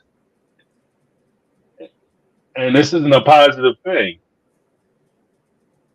And hold on a second. Oh, okay. So this is about lust, and this isn't a positive thing, et cetera, et cetera, et cetera. Mhm. And they turned around and they started, blasting him because he had a difference of opinion. But I thought that's what this was about. You Yeah. were okay with people not approving of your situation. You just wanted people to let you live your life. He's letting you live your life. He just doesn't agree with it, Yeah. which is, there's a lot of people, this, I can tell you for sure, this isn't for me Mhm. because it wouldn't work Mhm. because the thing that's required for it is outrageous. Yeah, that's a really great point, James. It looked Yeah. like Christine was the first one to speak up and shut it down because she realized the trajectory and the way this conversation was going, which was we love everybody. The love of Right, right. Jesus is here. We have open arms and our kids are going to welcome your kids and we're all going to have a good time and it's going to be and then she was just sort of like, "Eek, this is not we're going to stop this right now and Right. I just don't feel comfortable. I just no offense, but I just, like say no more." Right. We'll And talk that's about even this noted, as a family. right. And that's even noted in the fact that if you were that opposed to it, why would you even go to that meeting? You know what I mean? Like if it was that bad, like if you felt that strongly about it, like I'm not sending my kids to another church because I don't believe that that's the right place for them to go. Well, why don't we just go and figure out what it's about? No, there's no reason why I would go there, waste my time, their time, and I don't even want to be in that situation. I don't want to go because my kids aren't going. Your kids could go, but my Mhm. kids ain't going. They stay right here. And like you said, I did story time when I was a kid and I was in high school. I did a I was actually one of the leaders in my parish youth group. Like I grew up Catholic. I was in the CYO. Mhm. CYO. Not only was I in the parish CYO and one of the leaders there, but I actually was in the citywide tied into the citywide leadership Mhm. of that organization. And all we did was like, especially under my leadership and my buddies, because me and my buddies took it over. And I wish I was a fly on the wall. right, shout out to Joe and Badre, my homies. But when we took that bad boy over, all we did was we just organized. We organized a lot of trips. So we would organize bus trips to amusement parks and things like that for kids to be able to come and participate in. We didn't care necessarily about, like obviously the church did. They were trying to, they try to have spiritual things sometimes, but for the most part, we just wanted to create a place where people could come and hang out and enjoy themselves in a safe environment. You know what I mean? We didn't grow up in a bad. I didn't grow up in a bad neighborhood at all, not even by a stretch. But we just wanted to have like things to do. Like Yeah. we just instead of just hanging out at the mall or whatever. Hey, Mhm. let's organize a trip. Let's get a bus trip. We're gonna put a deposit down. We're gonna get money. We're gonna do fundraisers. So for people who can't afford to buy the tickets, we're gonna make sure that we have everything set up so everybody can go. We're gonna have a blast, and Mhm. that's what we did. And Mhm. and I think that if they would have did that in Vegas, if they were doing anything even similar to that in Vegas, the kids would have had a good time. They would have had an opportunity to meet different type of kids, but the kids that they would have met would have been kids who were forward-thinking children, and the association would have been strong. Even if they didn't share the same specific religious beliefs, they could have shared the same moral fabric Mhm. and been able to move forward and expand their horizons that way. But I Yeah. still think they were getting that in high school or in the public schools that they went to. Sure. So Sure. And there's a level of maturity when kids that age, that high school age, can have that kind of wholesome fun because naturally all through elementary school and kind of leading into middle school, it's fun and games and they love all that wholesome kind of stuff. They love playing games and hanging out in that. And then they hit those high school ages and like they're too cool for it. The cool thing now is to rebel and the cool thing now is to talk back and the cool thing now is to not do your homework and to like it's right, that whole testing period of like really to be cool and then eventually you get older and like I mean we had a Christmas theme for my retreat this weekend, and let me tell you, the games we played and these women having such a ball. With raffles and little gifts and just being excited to open up and see what's inside, and everyone cheering and clapping for them. Like, it goes full circle in life. So during that period of time when, oh no, to fit in, you're too cool to play the little kid games now. Like, we're adults now. They want to try so hard to be adults until they realize being an adult is really like the most fun. Being an adult is acting like you're a kid again. During those middle years, if you're one of those kids that has a maturity level that can rise above and realize, no, hanging out at amusement parks, going on a picnic, going swimming, playing games, just, chatting by a campfire at night and making s'mores is a good time. And there's value in it. Then I think indeed that those kids rise above. Right. And it gives them opportunities. And too, like, one of the big things, get some super chats. But one of the big things for me, especially when I was a young dude, like I said, because we not only did the trips and stuff, but we actually talked and negotiated with the church and the school to be able to set aside a space in their area where we took the space and we actually turned it into a youth center. So we had we made calls. We had donations of pool tables, ping pong tables. We had televisions, video games. Like, we had a whole bunch of stuff. Like, so we had a cool place for people to be able to come and just hang out. Yeah. And part of that is just creating a safe environment, because you want everybody to be able to hang out, have a good time, and feel encouraged. And what that does, by them being involved in these opportunities, it gives them the courage and the ability to be able to feel that security, that when they do want to step out and try something different or try something new or pursue something, they have that foundation because they were a part of something, as opposed to them just sitting in the house being by themselves. That's actually one of the things that I think a lot of the kids now, one of the detriments of us having the wonderment of the internet, because you can reach across the world now in a couple clicks. You could be, what we're doing now. You can be talking to a multitude of people very quickly. But at the same time, very seldom are we in situations where we find ourselves in a public space where we're interacting with people. Yeah. And we're losing a lot of that socialization. And that's what we were trying to provide, a space where people could come, kids could come and socialize with one another. Yeah. And, let's be honest, some of it wasn't exactly like, I don't want to come off like I was,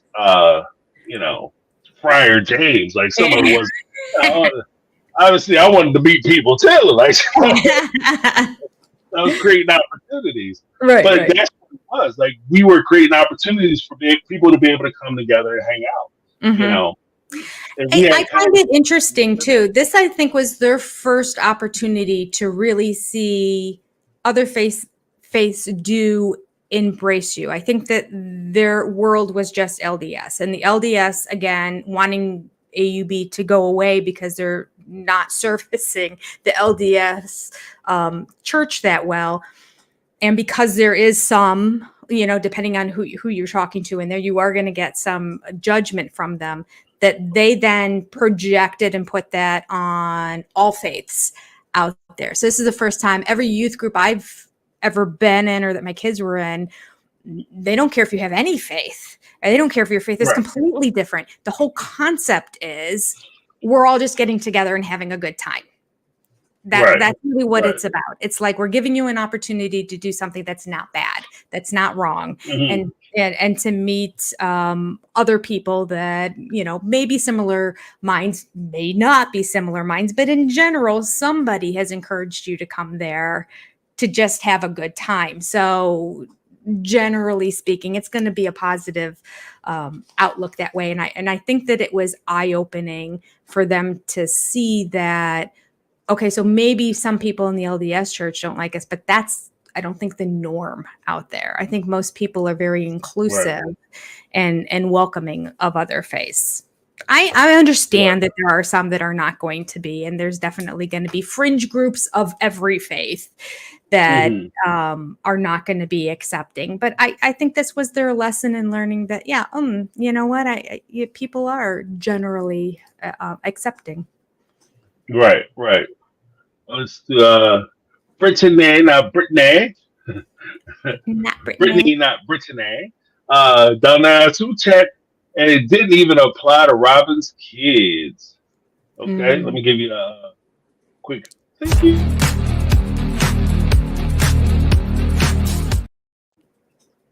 And then we have Daisy Reyes. The kids feel worthless because the dad chose the kitty cat over them. I say kitty cat. Yep.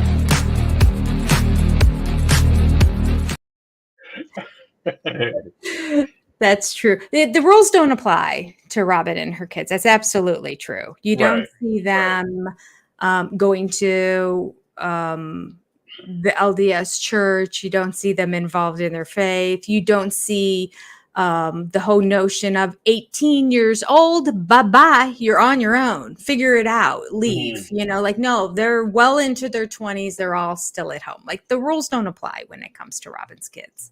Right, right. And you can see that throughout. You can see that throughout. Here's something I agree with Lori Carrad about. Like, I have an issue with autocorrect too, especially when I'm typing on my phone.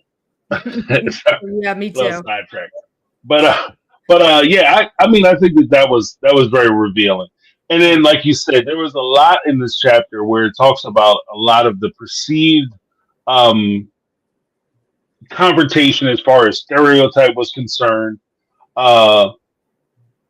Let's see, like a lot of polygamists prefer to, this is what Meri had to say, a lot of polygamists prefer to live in smaller, closed communities where nearly all of the residents are of the same faith.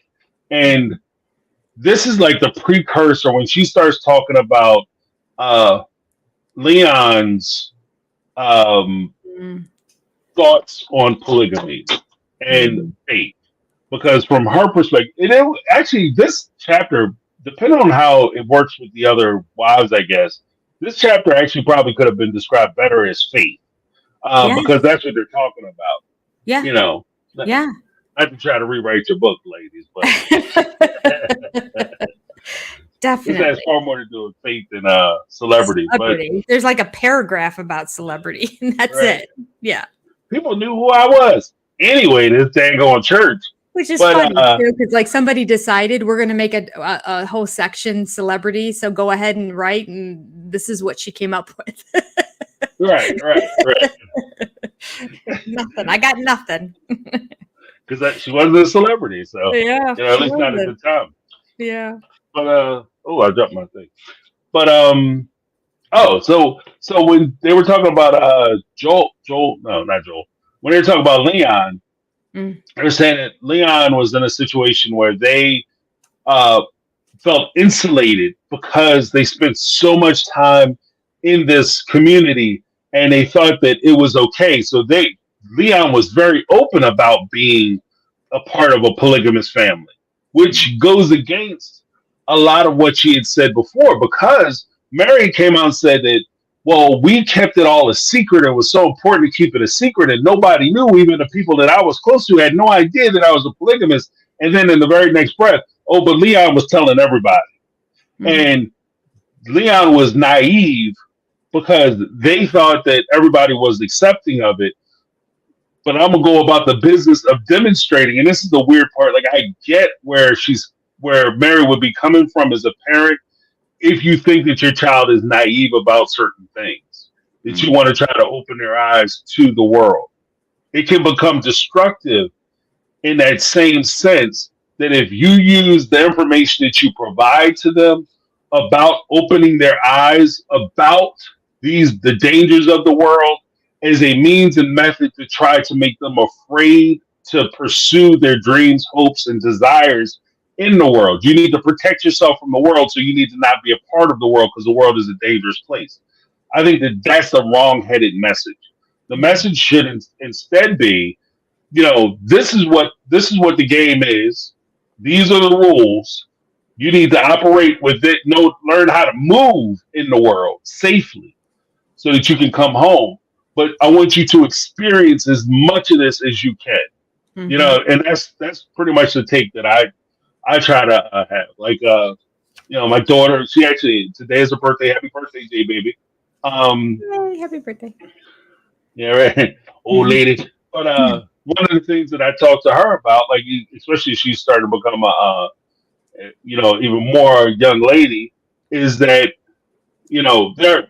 The reality of it is that there are things that she's going to experience in her lifetime that I'm never going to experience ever, ever, ever. No matter how open minded I try to be, or considerate I try to be, I'm just never going to know what it's like. I'm never going to know what it's like to be in a room full of guys and afraid that something's going to happen to me.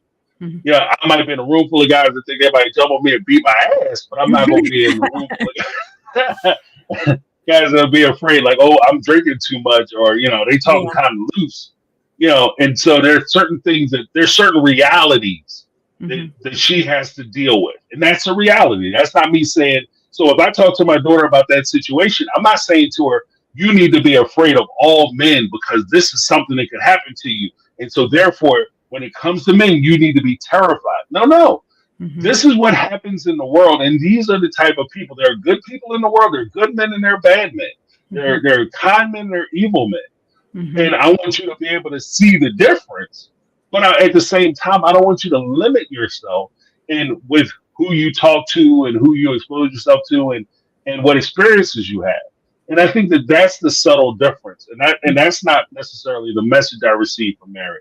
What are your thoughts on it? No, and I feel like she was rewriting the story again here a little bit too, because she points Mm, out in her description of Leon's understanding, she said that she was so worried. She was so worried about Leon and the situation. Leon told her, Mom, you said that we were doing this so we can all be open, but I've never been secretive about my faith. I've always been open with my friends. So Mary goes on to say, well, mm, this is true. Most of Mariah's friends were at the time kids of our own faith. There really was no risk involved.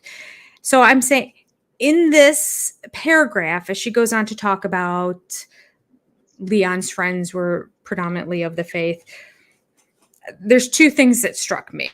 One was she's either calling Leon really stupid in this situation. And mm. Leon now is like 16 years old, right? She's either Right. saying Leon is so stupid, doesn't get the fact that that that the friends are all of the same faith, because that's what for those words to come out and say, listen, um I've never been secretive about my faith. Well, obviously, if you're all the same faith, you wouldn't be secretive about your faith. Like that's just Right. like what a stupid thing to say. So this is what I'm saying. Like she's either calling Leon stupid in this situation, or if you really look at the words, she says most of Mariah's friends at the time were kids. Most of the friends were kids of our own faith.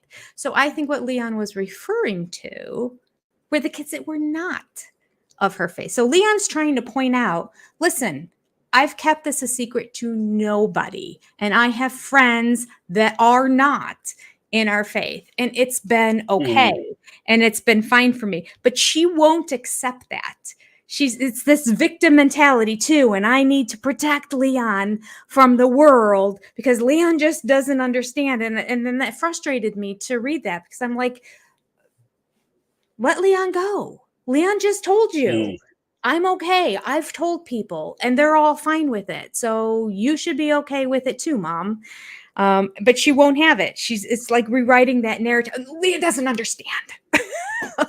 Most Right. of Leon's friends are of the faith. And so I'm just like, oh, like it's one of two ways. Either she's trying to create another victim narrative here, or she's calling Leon stupid, neither of which are good in the end. So Right. that whole paragraph just frustrated me to read it, because I'm like, I'm Right. like Right. trying to reason with somebody who's irrational. She goes on, Mary goes on to say that Leon has yet to have the misfortune to suffer on the account of others' intolerance and doesn't know what it's like in the real world. Now, again, Leon did have people who were not in the faith. And of course, by the time they're writing this book, they're in public school. Right, right. So this is so ridiculous. We're not writing this back in Lehigh. We're writing this when we're in Vegas and everyone's in the public school Right. system. So obviously Leon has friends that are not of the AUB faith, because none of the friends down there were in the AUB faith. They were very clear to say, no one in our faith is down in this area. We don't have a church.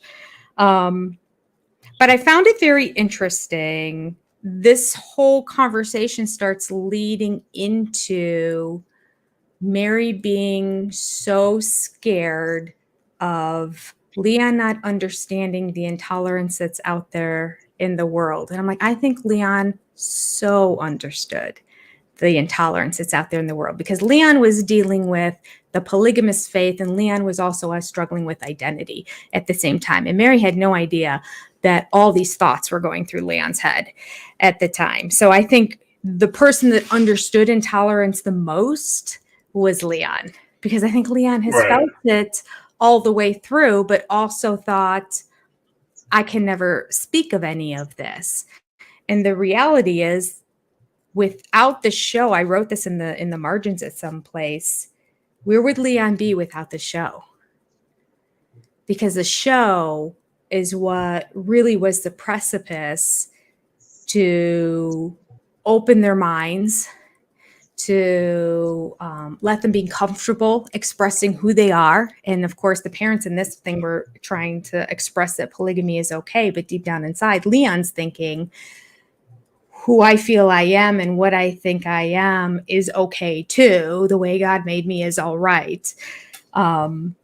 And so that whole journey that Leon goes through, where would Leon be? Because Leon was the most dogmatic about, I'm going to be a polygamist. And I'm sure it's because then I don't have to be with this guy very much. I want to be in a polygamous family with a man who has 15 wives. You know, I just want to be on the outskirts, have a whole bunch of sister wives that I hang out with, because I need to hide what I'm thinking and feeling as much as possible. And the best way to do that is to get into a large polygamous family.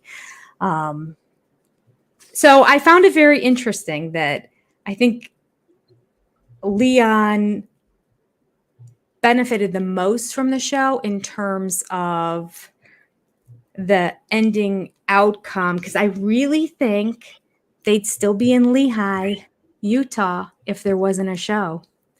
And I think Aspen would be living polygamy. And I don't know about Logan, and I don't know so much about Janelle's kids, but I think a lot of Christine's kids would be living polygamy. And by now, Robin probably would have her girls all married off into polygamous relationships. And I really believe that Leon too would be as well. So I do think that despite all the drama, despite all the difficulties, when we look at it on the other side, I think the opportunity for them to really be very introspective and reflective eventually, they're not there yet at all at the point that they were writing this book, is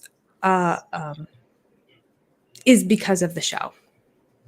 Right. Well, I mean, I think that it's a point made that with Leon's situation, because I even said something talking to Amanda, and she had said the same thing. Like when she was coming up, one of the things that she struggled with, she was the daughter of a preacher, so she kind of held that same position, because I knew people like that. Like I said, I grew up Catholic, and at the time, church was frowning on a lot of different alternative lifestyles, and so some of the people I knew, they clung to the faith hard as all get out. Like they were always in something, like whether it was a choir or choir youth leader, choir leader, whatever the case may be. They were always in something, because they were trying so heavily to try to deny who they were, that they said, I'm going to hold on to because clearly there's sin in me and I need to lash myself closer to get rid of all this sin. And so Mhm. it's like a lot of guilt and stuff that was running around in that. And I Mhm. think that with Leon's experience, had she stayed in Vegas, I don't think she would have had, well, I'm going to say she, Miss Jenna. But had they stayed in Vegas, I don't think they would have had the opportunity to explore themselves and that lifestyle to the fullest Mhm. of where they are now because they wouldn't have had the outlet and it would have been in a closed community which wouldn't have accepted ironically they wouldn't have been accepted in the community that is now claiming that they are the victims of oppression and non Mhm. acceptance. So I think that that's a ironic point. But Yeah. Mary, and then, again, I think that when she's looking at it, she's saying that because I agree with you on the point that Mary was taking a position that Leon didn't know. She was ignorant of how the world worked, Mhm. and out of that ignorance bore naivete, and she was going to show her. I'm going to Mhm. teach you how this world works and how Mhm. messed up this world can be.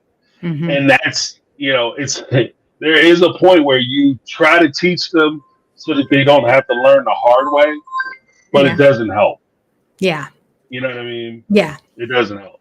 Yeah. And I think the whole story arc of Mary and Leon's relationship is a good representation of where the general Christian church should be going. I think is going, but is a good example of where it should be going. Not getting stuck on the dogma, not getting stuck on one little thing, one sentence that was written back here. And I feel like in society, we often gravitate, we like parameters, we like rules, we like to know how to live within the parameters. So because of that, oftentimes in faith, which is a, a different thing, it's a spiritual thing, people still want to put it into a box and say, in order to have this faith, you have to do A, B, C, and D. Here's the pie chart. You need to spend so much time doing this and tithe this much and attend services and follow these rules and do A, B, C, and D. Then you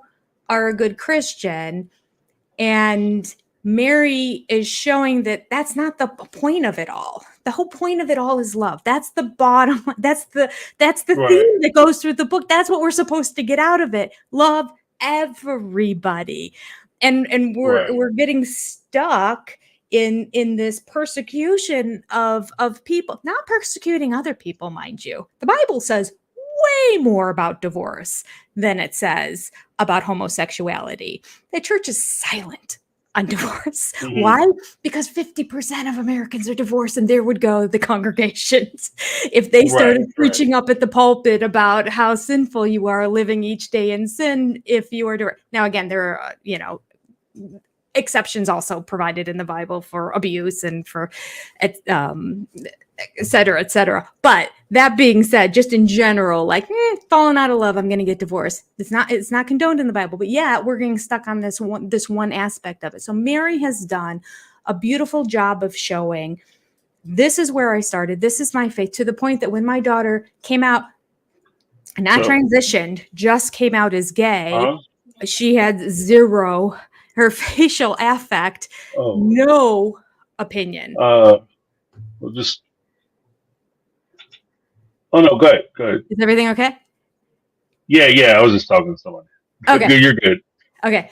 Uh, So she just had leave a no minute. reaction whatsoever. And she went from that all the way to being extremely supportive and embracing Leon and embracing her lifestyle and just showing her love. And I Right. think that's the beautiful part of this whole story that we can see is that, like, yeah, get rid of all the dogma, get rid of all the, like, let's get back to the basics. And so that's what I love about, and that doesn't come out in this chapter, but just since we're talking about it here in Mary's perspective, and you can clearly see that Mary is not in touch. She thinks she's so in touch with her daughter in this situation, and so not in touch, like completely misunderstanding where Leon's coming from and what Leon's thinking in this given situation, and to go all the way now to being, I don't know, probably the most accepting for sure. I think Christine's pretty accepting too. Janelle probably is as well. Right. Robin and Cody, I would say not so much, but then again, I don't know. I'm not in their houses to know exactly. But yeah, anyway, I just wanted to put that out there because there's a lot of her talking about Leon in this chapter, and about persecution and wanting to protect Leon in that. And I think the parallels of the whole chapter really being about being persecuted out in the world for our faith. I think a lot of that got let go when she realized what real persecution was, is now what Leon is going through. Yeah, that's kind of the weird part about it too, is that, be careful what you ask for because you just might get it. Like that's one of the weird. I want her to know what persecution is really like, and then all of a sudden, my name is Leon, and I'm yeah. I know exactly what it's like. I know exactly what they're going through. And that's one of the weird places that I think that Mary will finds herself, especially when she's having this particular conversation. And I don't think that, I think that people are a lot more accepting of situations than folks are willing to give credit for. I've traveled a lot doing different things. I've traveled a lot different places. And one of the things that I found to be consistently true about most people that you encounter, no matter where they are or what they're doing, is essentially they want the same thing. They want security for themselves and their family. They want to make sure that everybody that they love is taken care of, and they want to make sure that everybody whom they have a duty to or is responsible for is in a situation where they have the best life possible. They want their kids to have the best life possible, their spouses or whatever to have the best life possible. And this crosses against whether it's racial, ethnic, financial, barriers or borders or whatever. It crosses all those lines. They all basically want the same thing. So when they say that so many people will be prejudiced against them because of the marital or relationship choices that they make, I think that they kind of cut themselves short of experiencing having those full experiences. Like she said that there were a few people who were in her life. She didn't tell them everything about herself, and because she didn't tell them about. I would imagine that if you didn't tell them about your home makeup, that means that when you had parties at your house, or you had cookouts, barbecues, depending on how you get down, picnics, whatever, or you had family outings and you were going to bring the friends in, those are friends that you didn't invite. Not because they're bad friends or they're bad people, but you didn't invite those people because you were afraid of how they would see your family, or they would find out the truth about your family. You had a problem with that. And so you're cutting some of these relationships short, not because they're prejudiced, but because of your fear that they may be prejudiced. And that in itself is a problem. Yeah.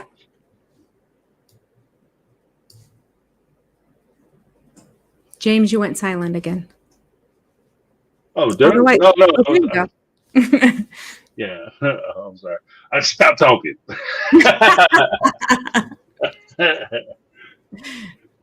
Just stop talking. Yeah, but I think that was kind of where I was with a lot of this stuff. And then, like I said, it's and it does seem like there's a kind of a hit on the LDS feed. Yeah.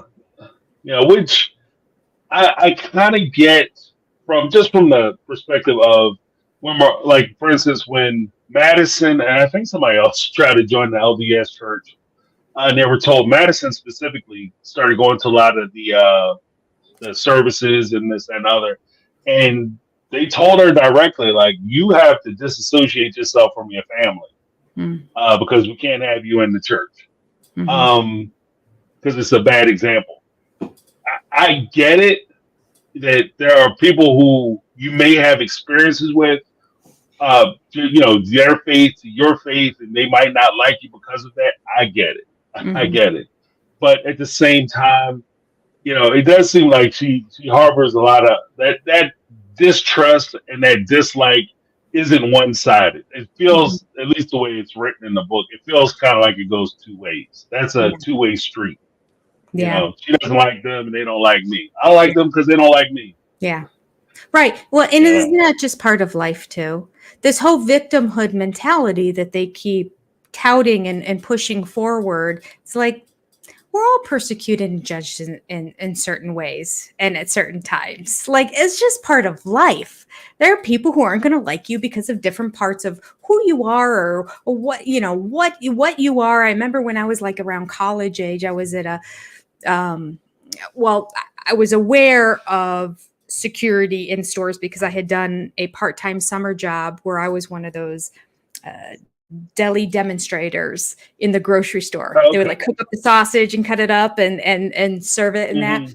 And as I was there, and what I learned from some of the other demo ladies there were who the security guards were that were the plainclothes shoppers that Right. were really security guards and that were walking around. And so I would just watch them because it was interesting to me. I'm like, oh, that's fascinating.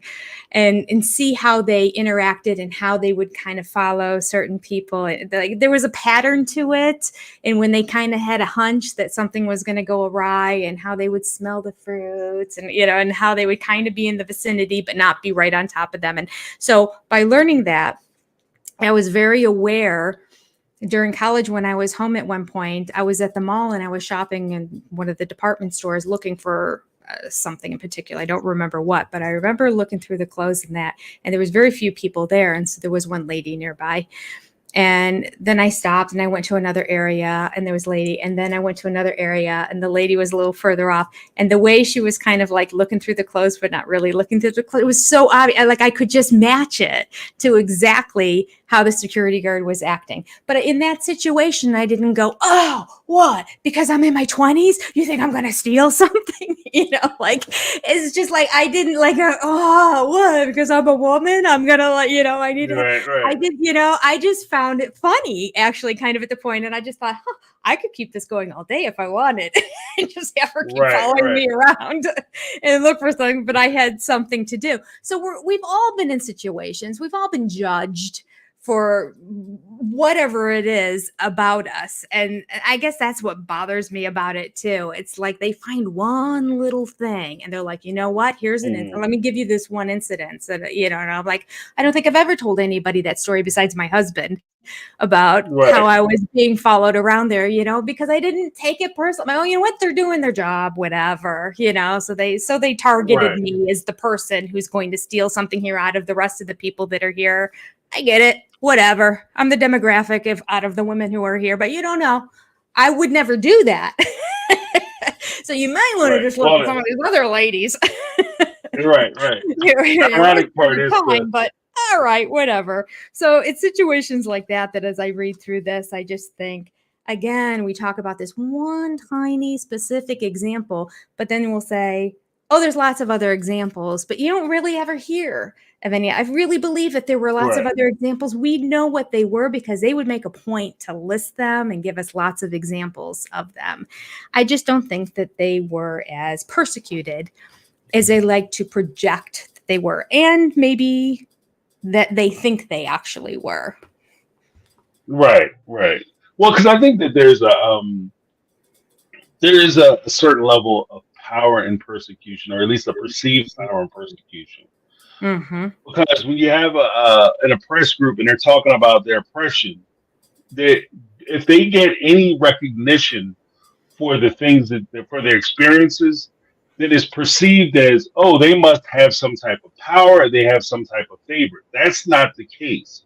In most cases, if you're talking about your situation where something bad has happened to you, or somebody has misjudged you, we'll say that somebody has misjudged you, or whatever the case may be, then you find yourself in a situation where you're talking about your experience, you're talking about what you learned from it, but you aren't necessarily saying, and because of that experience, I now have something over you.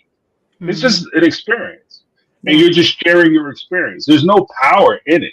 So to think that you're gaining favor, and this is where I think that because we can even get into that, like because this is where Robin and Cody kind of fall on their swords a little bit because they all have always, or at least from season two, well, towards the end of season one, but really in starting in season two, they really started pushing the idea notion that the fans don't understand Robin.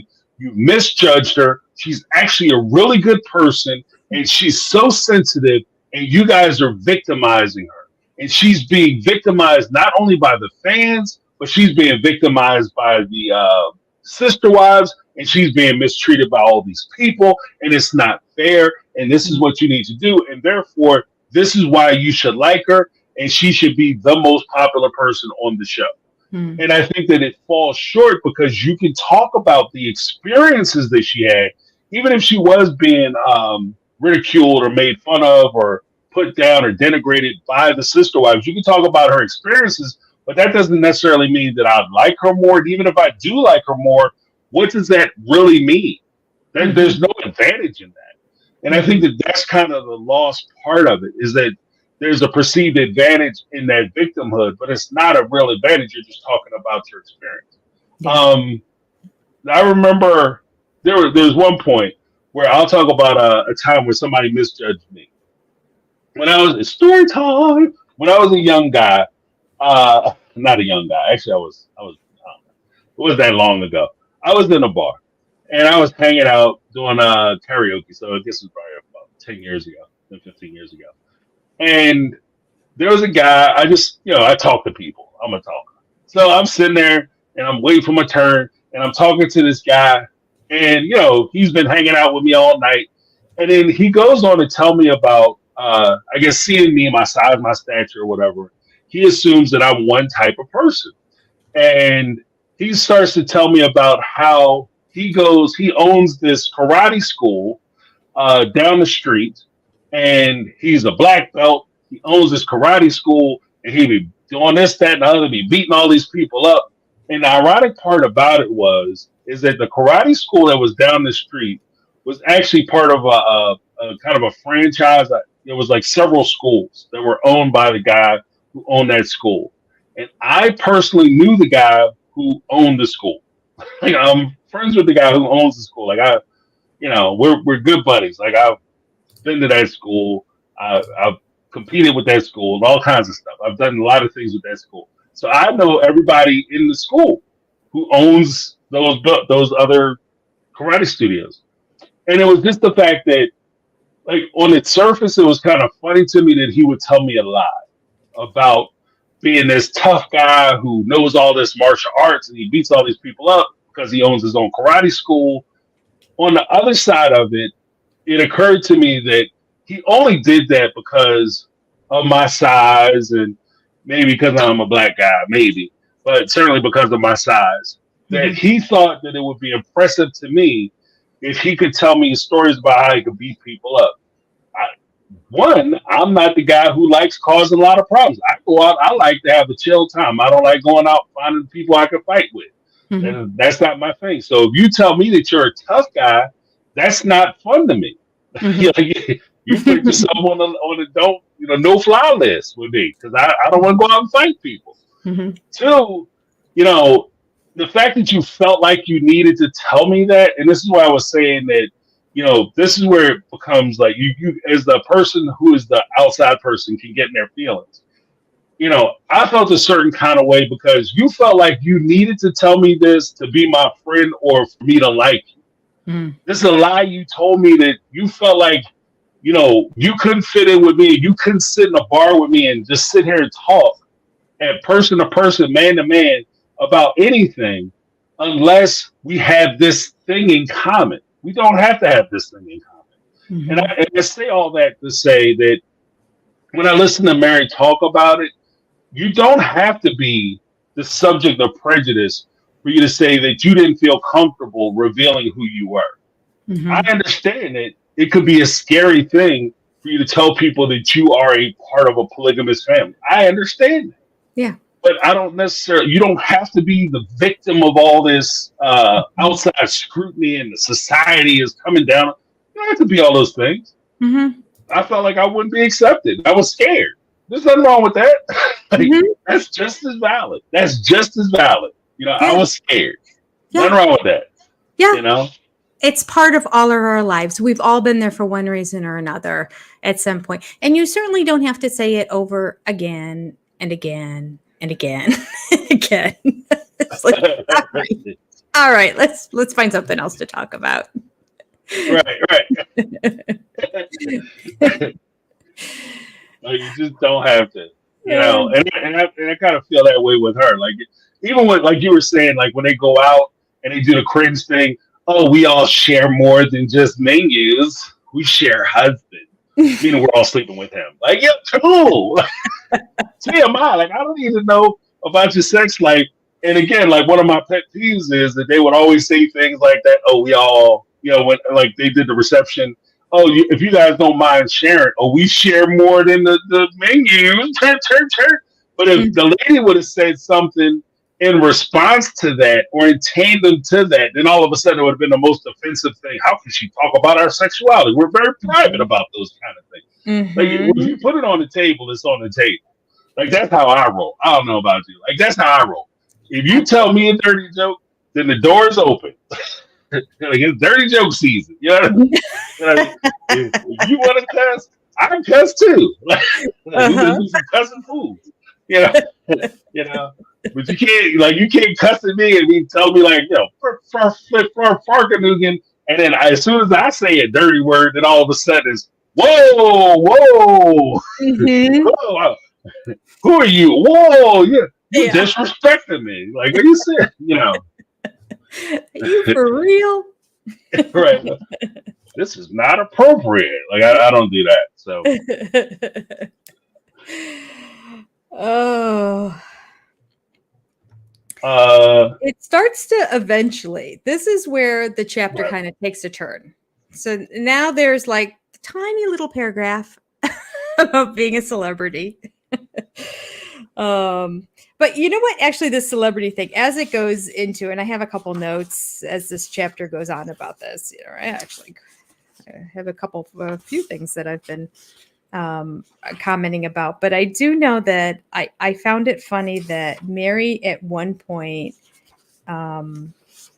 seems to take credit for Tim Gibbons, the producer, and the show going on the air. So not herself, but her and Cody. When really it was Christine was the one who was the precipice for getting the show going. Christine's the one that was in the Voices of Reason group and was getting on shows and was being interviewed. And that he said, I think your family would be interesting. And therefore she connected him with Cody. I don't ever remember Meri's name being mentioned in that story from Christine's point of view. So I find it funny how Meri has a lot of, okay, so where is it? I may be jumping ahead a little bit, but I know that I underlined it here. How? Oh, it's on 211. 211. Oh, it's back a little bit. Talked for more than a year about wanting to do something to show that plural marriage can be so much more than what we was usually portrayed in the media. Yes. She says, I guess I started to believe that our story was worth telling, and I contemplated long and hard over my decision. Eventually, I also felt the call to go public with our story. It just took a little bit longer than it did Cody, but in the end, I agreed to do the show, and I prayed for the best. Like, zero mention of any sister wives. She goes on, and it's all about her and Cody and how they came to it and how he came to the decision first.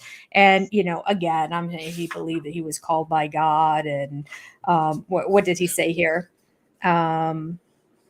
She thought that Cody would just drop the idea because he always has these pie in sky ideas that amount to nothing in the end. So she thought this was just going to be another one of those. And she said, soon his discussions of doing a television program went from abstract to serious. And Cody felt that he was truly called to the cause. And I'm just like, oh yeah, you know what? He did damage to the cause, really. So he wasn't called to Right. the cause. So all these callings that we keep hearing about, like just stop with it. All of these, Right. God told me, no, he didn't. He did not tell you to ruin the lives of all of these women and these children and just make a mess out of everything. Everything was going fine before the television cameras came in. You know, and anyone with half a brain would know that once you're going to enter cameras into the picture, there's going to be problems. But he felt a calling to the show. And it to me, I have just a lot of notes in here on the side that, like, you know what? He also felt a calling to have 4 wives. Yeah, that didn't work Right. out, did it? You know, so like, no. So all these callings, all these little things that he's hearing, none of it is true. You can't believe any of it. And I just find it convenient for him that whatever Cody wants to do, all he has to do is say, I prayed about it and I feel called to this.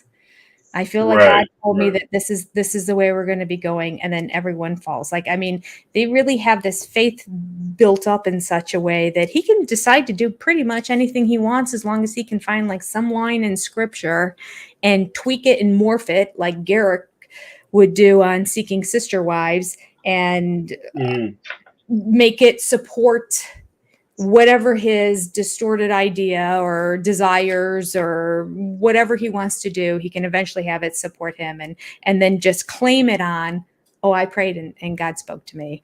And, you know, this is the calling that I'm supposed to do. And I find it funny. Of course, Cody found this to be his calling. We're going to put you on television for millions to watch. Cody's like, yeah, I'm being called to that. Would Cody say anything else? I mean, come on. Really? Right. I mean, she was married to him for how many years before this happened? Of course he's going to say he's called to this. I'm getting called to be a celebrity and get lots of money. God told me this is what I'm supposed to do. Right. I'm sorry. It was a private message. Yeah.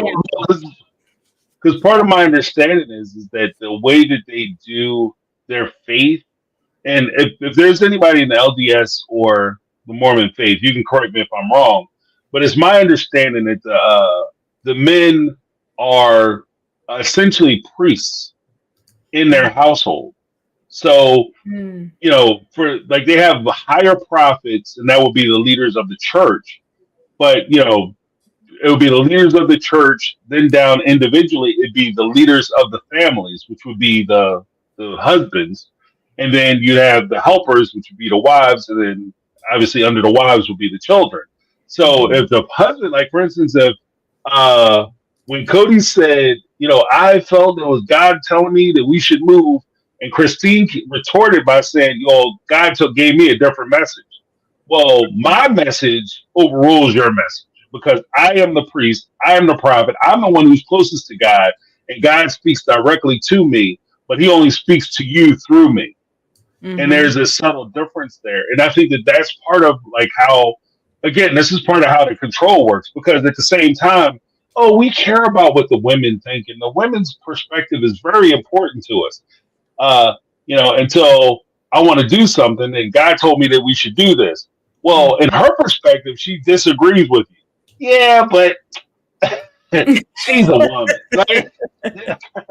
Right. So is that kind of that backhand thing? Let me give a big shout out to Chris with the $5 super chat. The Bible states that persecution proves how well you follow Jesus.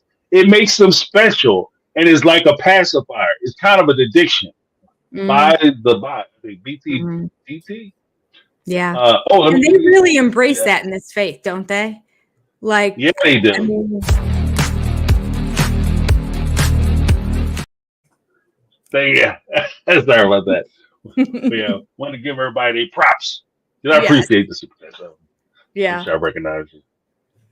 But no, I 100% agree. I think it creates a culture of like there's a culture of oppression where you learn to be oppressed, and it puts you in the mindset of oppression where it allows you to continue to perpetuate that same oppression. Yeah. But then at the same time, there is a certain what was that? The sacred loneliness. Sacred There's a loneliness. holiness in that suffering. Like Mm. the fact that you're suffering, it proves how worthy you are. The more I suffer, the more I go through, then the more the Lord sees that I'm doing this for Him, and He gonna reward me in the end.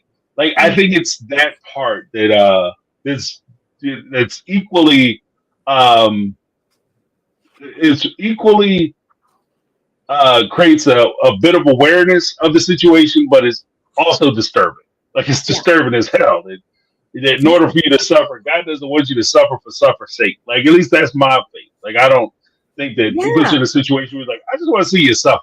Yeah. I want to see you cry. You know. Yeah. Absolutely. I don't get that whatsoever. It's such a complete, again, misrepresentation, and from my opinion, of what the Bible is. The Bible just basically says there will be suffering in the world. It's not going Mhm. to be a utopia. It's just the way it is. Right. There's sin in the world, and because there's sin, there's going to be suffering. But when you work through suffering, if you focus on the right thing, and once you get through it, take the lessons that you learned as you went through it and become a better person and move on. That's what it is. It's not that God is like, I'm going to make you really holy. Suffer, like Right. I'm Right. going to ruin your life so that you become the best person and follower of me there is. Like, it's such a distorted understanding that it's just like, but that again is how they take a little bit of scripture and then say, the women can all share the same man because the suffering that they'll experience is going to make them holier and closer to God. Right, right. It's better for you that you suffer this much. Yeah, I'm actually, and this is the weird part about it, because ironically, in that mindset, you could make the argument if you are the husband, that if you take another wife and your first wife is jealous and upset and envious, and there's a lot of things that she has to go through in order to stay there. She does a lot of crying. I'm actually doing you a favor. I'm actually helping you out. See, I didn't bring these other women in for me. I brought them in for your salvation. Am I being rewarded? Are you thankful for the sacrifices that I'm making? You know what I mean? Am I being celebrated for the choices that I'm doing for the family? No. Instead, I got to sit there and listen to you complain about how I'm spending all my time over at Robin's house. Yeah. Yeah. You should be grateful that I brought Robin. Right. Look at all this greatness I'm doing to the family. Yeah. There's something, we'll get to it later too. I was trying to flip through here and see if I could find it really quick, but I know that I underlined and wrote in my notes again, something to that exact effect. She actually comes out and mentions it at one point, and I can't remember exactly what we're talking about, but when we get to it, I'll point it out. When I see it, where I just yet again, another example of, well, just suffer through and you'll be a better person because of it. I wish I could find it now, but I just can't seem to find exactly where it is. But when I come across it, I'll see. But yeah, so now we make this curve to a short little bit where we're going to talk about how exciting it is to go to New York and have people on the streets recognize us and want our pictures, and how, again, there was the victimhood of, and I don't think she's the only one that mentioned this. I think Robin mentioned it in her chapter. Well, maybe Christine as well. I'm not sure. But the whole, we each had our own hotel rooms in this beautiful high-rise hotel in New York, but we didn't get a chance to appreciate it all. They had us busy the whole time doing interviews and everything. I'm like, okay, cry me a river, a victim again, as opposed to just saying, this is something our family would never be able to do. This was an extra special treat, and we're blessed that we had relatives that were able to watch the kids. We brought some of our older ones with us, or however it worked out. But we went and enjoyed ourselves and got to experience life, I always say, like the other half lives, or whatever, like the other side of the fence. So we got a taste of it for a little bit, and it was so delightful and it was so enjoyable. But no. This great hotel room, but we didn't get to appreciate it because they made us go on interview after interview and talk to people. It's just it just laughed when I read it. I'm like, okay, whatever. Well, that's the draw of or the reality that you're not on vacation. You're Right. on a work trip. This is a Yes. work trip. That's what it is, Absolutely. you know. Yeah, And so, when I coordinate these events that I go to, at the one hotel that I go to, I always get this king suite. That's just me. But this weekend, my husband was there mm, for the entire weekend because he's a school teacher and he was off for the whole weekend. But usually he'll come like the first day, help me a little bit in terms of setting things up and that, and then leaves at 5 in the next morning and off to work. And then I don't see him pretty much to the end. So I have this massive king suite, and I keep telling them, like, you don't have to do that. It's like this big upgrade at the hotel, right, and I'm like, I'm organizing this event with with all these conference rooms and all these women and all this everything. I'm not hanging out in my hotel room.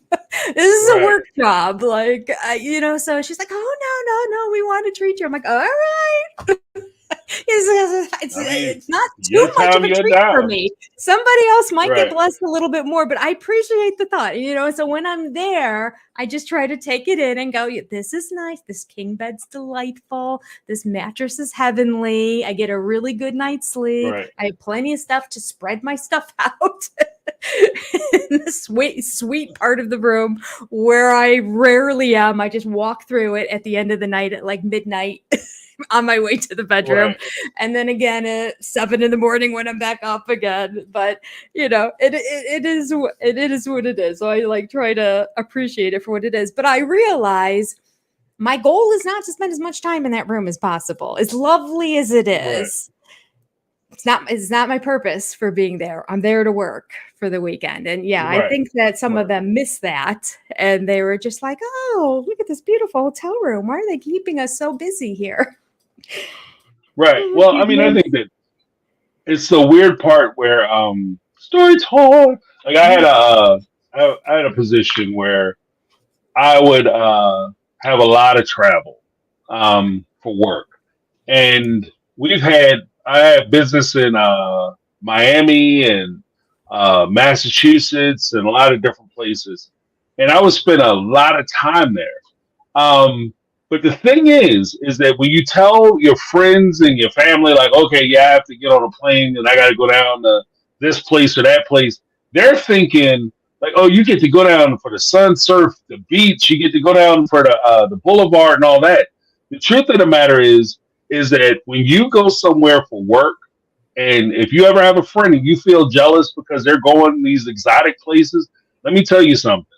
When you go to Miami, a conference room in Miami looks just like a conference room in the middle of Oklahoma. Looks just like a conference room in Podunk, New York, not New York City, New York State. It looks the same, right? A conference Mhm. room is a conference room. The Yeah. only difference is you just have a prettier view on your way to the conference room that you're going to be working out of, or the office building you're going to be working out of. Like it's not as fascinating or as fancy as you think. And maybe if you get lucky, you go to one of these exotic places. Maybe if time allows, you get a night where you get to go out and experience some of that atmosphere. Maybe, but in some cases, you might work up to the day that you have to get on a plane. Like you work that night, and then you have to get up early the next day, jump on a plane, and come on home, and so that you can go to work or go back into the office. So it's not as exciting as a lot of people think it is. So yeah, if you're working with a TV show, guess what? If they're going to put you in a nice hotel because that's what they do. They put you in a nice hotel. They put you in Vegas. You'll be in the Borgata or whatever. You'll be in a nice big hotel, maybe on some of the upper floors, but you aren't going to see that hotel room. You know why? Because you're there to make them money. Like, yeah, they're going to spend a little money on you. And depending on how much money you making that might determine how big and nice your room is. But you're never going to see it. You know what I mean? Because you got to make that paper for Yeah. Yep. I find there's one line on that same page that I was on when she was talking about looking like a TV star, how she wakes up in perfect hair and makeup in the morning so she looks like a TV star for the camera when it comes in. And I usually write in the margins dig every time I feel like one of the wives is throwing a dig at another one. it. I Right. swear she said something to the effect of Christine doesn't. but I can't remember right now. I do know she said that Christine doesn't have a hard time acting for the camera, whereas she finds it more difficult to do that. But I swear she said something about that, but maybe I'm wrong. But she does. Did she say that? Did You're she right. say that? Okay. All right. Yeah. Because in that same paragraph, she said something to the effect of, "Well, I see the world as black and white, and I am who I am." Whereas the other, like Christine, is more fake. Basically, is what she was saying. Basically, yeah, you're right. Like, yeah, I don't know why I didn't dig in the corner, but I remember it, or I remember her saying that. It just makes me laugh every time they're throwing a dig at each other. It's they all do it basically. Right. Not as much Janelle. Janelle does it the least, and then Christine does it the second least. But then I would say that Robin does it the most, and Meri does it the second most. But she also adds how they really want drama on the show, and you know, this is that whole it's not in my nature to sugarcoat things even for the audience, but I'm like, but you do. She said, on TV and in real life I can only be my honest self. The Meri you see on the show is the person you'd meet face to face. But then later on she goes on to deny this, saying what you see on the show is not who we are at all. Right. There's a complete contradiction. So I don't know if she was trying at the beginning to be her authentic self and realized this isn't going to work because I don't want to show it, or if this was just some lies at the beginning and then later on says, yeah, it's not. I also think sometimes things that paint all of them not in a positive light will then precipitate them coming onto a talking head interview and saying, well, it's not real life and you're not seeing it how it really is, especially for Cody. Like, you know, you guys don't understand. You only get a sliver of it. You're not getting a true representation of who we are. This is kind of fake. It's not the real thing. To protect themselves, because when the bad stuff comes to the surface, they don't know how to defend themselves because there's cameras documenting it for everybody to see. Oh, but then she goes on and says, well, I love inadvertently underlined, often one of us, and this is talking about the couch interviews, and one of us would inadvertently throw a sister wife or possibly Cody under the bus, publicly airing a grievance that would have been better dealt with in private. And then she starts to go on to how the show exploited, and that's her words, her relationship with Robin. She said they latched on to her struggle with Cody and Robin's courtship and exploited it into a major storyline. And I'm like, no, it's a crazy story. They didn't exploit. I mean, it's not exploited at all. They just said what was happening, and it feels explosive to all of us because the whole situation seems crazy to most of us. So the fact that she admits back then, and again, we hadn't read the book yet, but she admits early on that she was instrumental in bringing Robin into the family. And then all of a sudden she is not so fond of Robin being in the family is extremely confusing. Why would you ever then? Like, because that's where we all come from. Why would you ever? I don't really understand. And you must really love them and really want them to be a part of it. And then as soon as you bring them in, you don't like them anymore, like right away. Like I could see a decade down the road or something, but like it doesn't make any sense. So I really wasn't buying the fact that the show was exploiting them. But it was funny how the very next line she says, I really can't blame them. So okay. Well, because I disagree. Like I think that, like, because I don't know what she's talking about. I, you know what I mean? Because when I'm watching, I'm doing a rewatch. I've done a rewatch. I think this is the second time I'm doing a rewatch. But doing a rewatch, especially in the earlier seasons, around the time that they were writing this book, the show did not ever create a situation between Robin and Meri and say that this is a critical linchpin part of the show that we're going to base the entire storyline on. They didn't even talk about the two of them disagreeing. Mm-mm. They didn't Only talk in about the the two of them interviews. disagreeing. It Right. was No, 'cause even with Savannah Guthrie. No, who was it that was doing the interview? Not Savannah Guthrie. One of the whoever. I think it was the very first season's sit down interview. Not the one they did before, because that's the one that was straight on. The one where the gal was sitting on the left and they were sitting on the right. The one where Cody used the ick factor, referring to that interview there. In that one, I think it was that one. Maybe it was the one where we're straight on. In one of those early interviews, it was either before season 1 or at the culmination of season 1.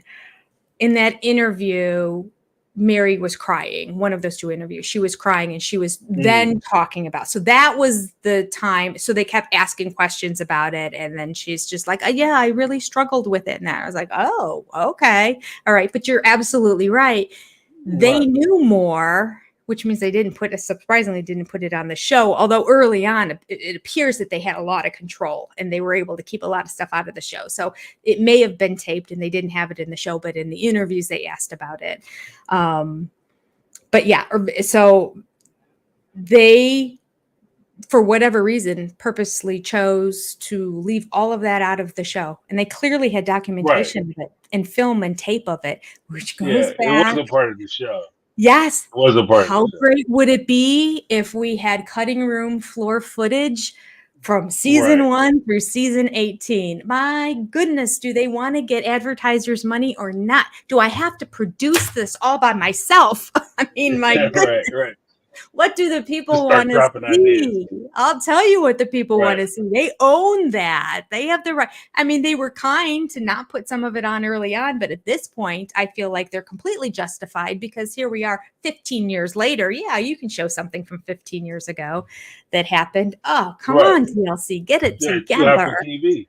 Yes. But like I didn't see where that was even a real talking point, because even the way they did it during the course of that interview, it was, yes, sometimes I experience some jealousy and that's normal, but you get over it. And that's how she explained it away. So it wasn't even a thing of like, yeah, I'm jealous as hell. She's stealing my husband. I don't know what the hell's going on. I'm being ostracized. I'm being kicked out of the bedroom. He never comes over to my house. I can't get any type of affection. This is ridiculous. Like, that's the conversation that never happened. Yeah. All she said was, oh yeah, sometimes I get jealous, but that's natural. And we learn to get over it. But that's not on Robin. And she even said, it's not on Robin. That's on me.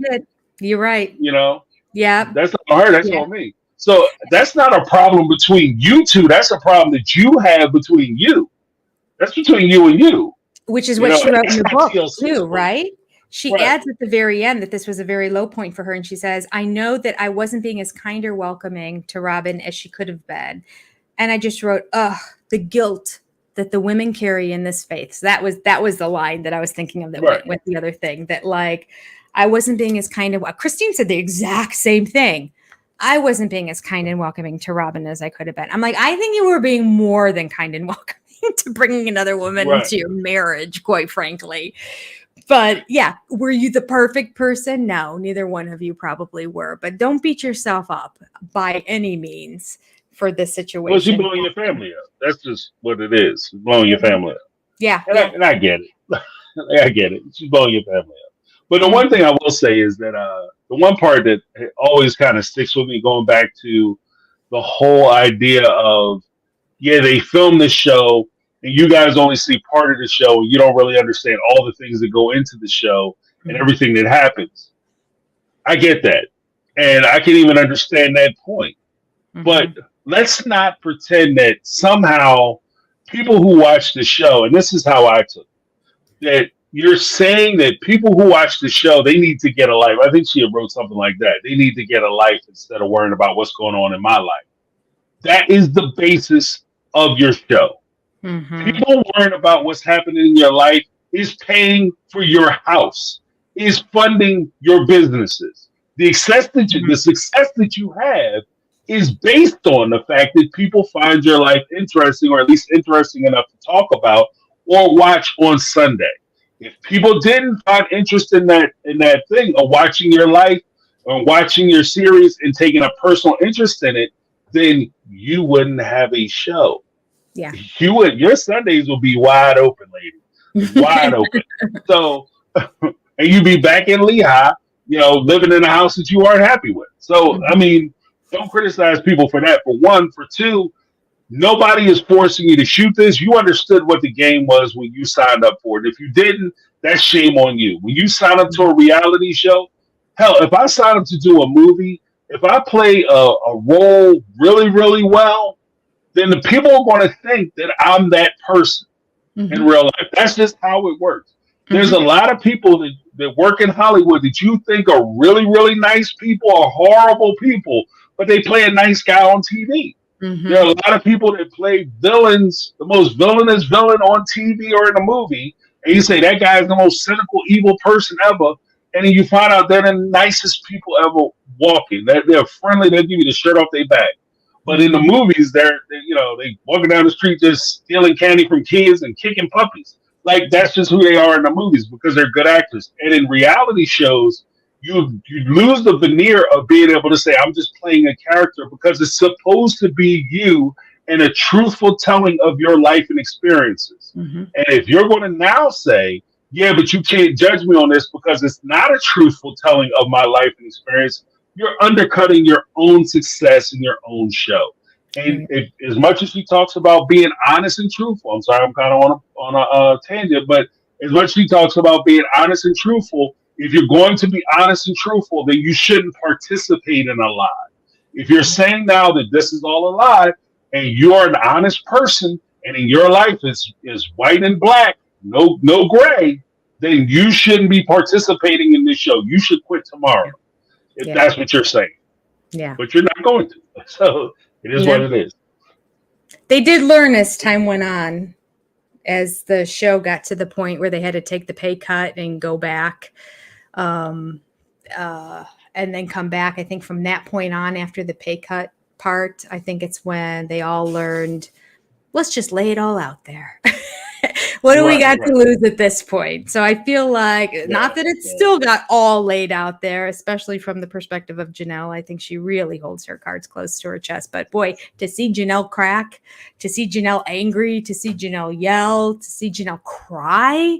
The emotions that we finally got to see in these last couple episodes, we saw a lot more authentic Browns than we had seen. And we saw Right. that angry side of Cody. It wasn't the goofy, I'm always happy Cody. Right. Well, actually, because even going back doing a retrospective, the one time that I will say is like the start and the finish, because you did have early on the part where Janelle was crying. Like the one time that she did cry, and it was like bad, was when she was talking about the economic uncertainty of moving to Vegas, and she Mm, wasn't sure how they were going to survive financially because she was mm, really worried about the money aspect. And nobody yeah. else could get, we'll just get new houses and we'll buy like new furniture and it'll be great and blah blah blah. But she was really worried about the money part of it Yeah. because, like I said, when you're the one who makes the money and earns the money, it goes into, you know, if this costs $1,000, like for us to rent this apartment and furnish it is going to cost us $1,000 to rent it. You know what it takes for you to make $1,000. You know what I mean? Whereas Mhm. somebody who might just be sitting at home or chilling, they just see $1,000 or $10,000 in the bank account. They don't know what went into you getting that 10,000 in the bank account. They don't know about the long hours. They don't know about you putting up with the crazy ass manager who always wants you to stay late. And somehow maybe you should clock out and then you could come back and work a little bit. But, Mhm. that's the no. Like you don't know nothing about that. So for Mhm. you, it's money. We got money. We got money Yeah. to burn, and she was coming from it from a different perspective. But big shout out to Erica MF, $2 super chat. No, they would rather do 5 episodes on Christmas, and she's Yeah. talking about the failures of TLC, and I Yes. 100% agree with her. And because she Yeah. made such a good point, I'm,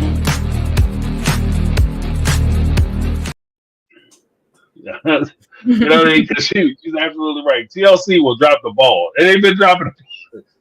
Like they have so many like layups in this series where they could actually make money. Like you said with the the found footage, the lost footage. You know, you don't even have to really pay. I mean, if they really want to be dicks about it, pardon my French, but if they really want to be asses or jerks, I'll say that. They really want to be jerks about it. The way they could do it is they could give them minimal money for those found footage things because it's their tape. Yeah. They shot it already, and it's theirs. They can do whatever. When you sign these kind of contracts, please pay attention to the contract because when you sign this kind of contract, especially for reality shows, because you're not in the union, the Actors Guild, when you sign these contracts, you are signing everything away. Your likeness, your name, your voice, and the way the contract is worded, you not only sign it for the term of the show, but for was it all forever and perpetuity to the ends of all known universe and unknown universe. So like they cover it in such a crazy way that even if they put a colony on Mars and started filming Sister Wives, they can air your show for free. Like it's just crazy. Yeah. You know, and that's where they are. Yeah. Yeah. They also, I've always thought if they would go back, some of the stuff that I loved was that final season, watching them watch episode 1 and episode or 8, whatever the final was, the finale. So having all of them watch it and comment on it while they were watching it was amazing and priceless. So for them to just film, like if the whole next season, they would force them to watch it live the first time and just have a camera on them, they could double the amount of episodes they put out. You can throw that thing on at 3:00 in the morning. People are going to watch it. They're going to record it. You're going to at least get the 24-hour replay, or definitely the first 3 days, which is the most important stat that they want to have. The 1 day and then the 3-day total and then the 7-day total. And after that, they don't really care as much. But the amount of people that will be watching that within a 24-hour period of time from it airing. And you know how many of us would be up at 3:00 in the morning watching it, so then we can go ahead and comment on it. After we'll comment on them commenting on the episode. It would be amazing. YouTubers will be on fire. YouTubers be on fire. Because we'd be a race to the clock to try to. Up, she went silent again.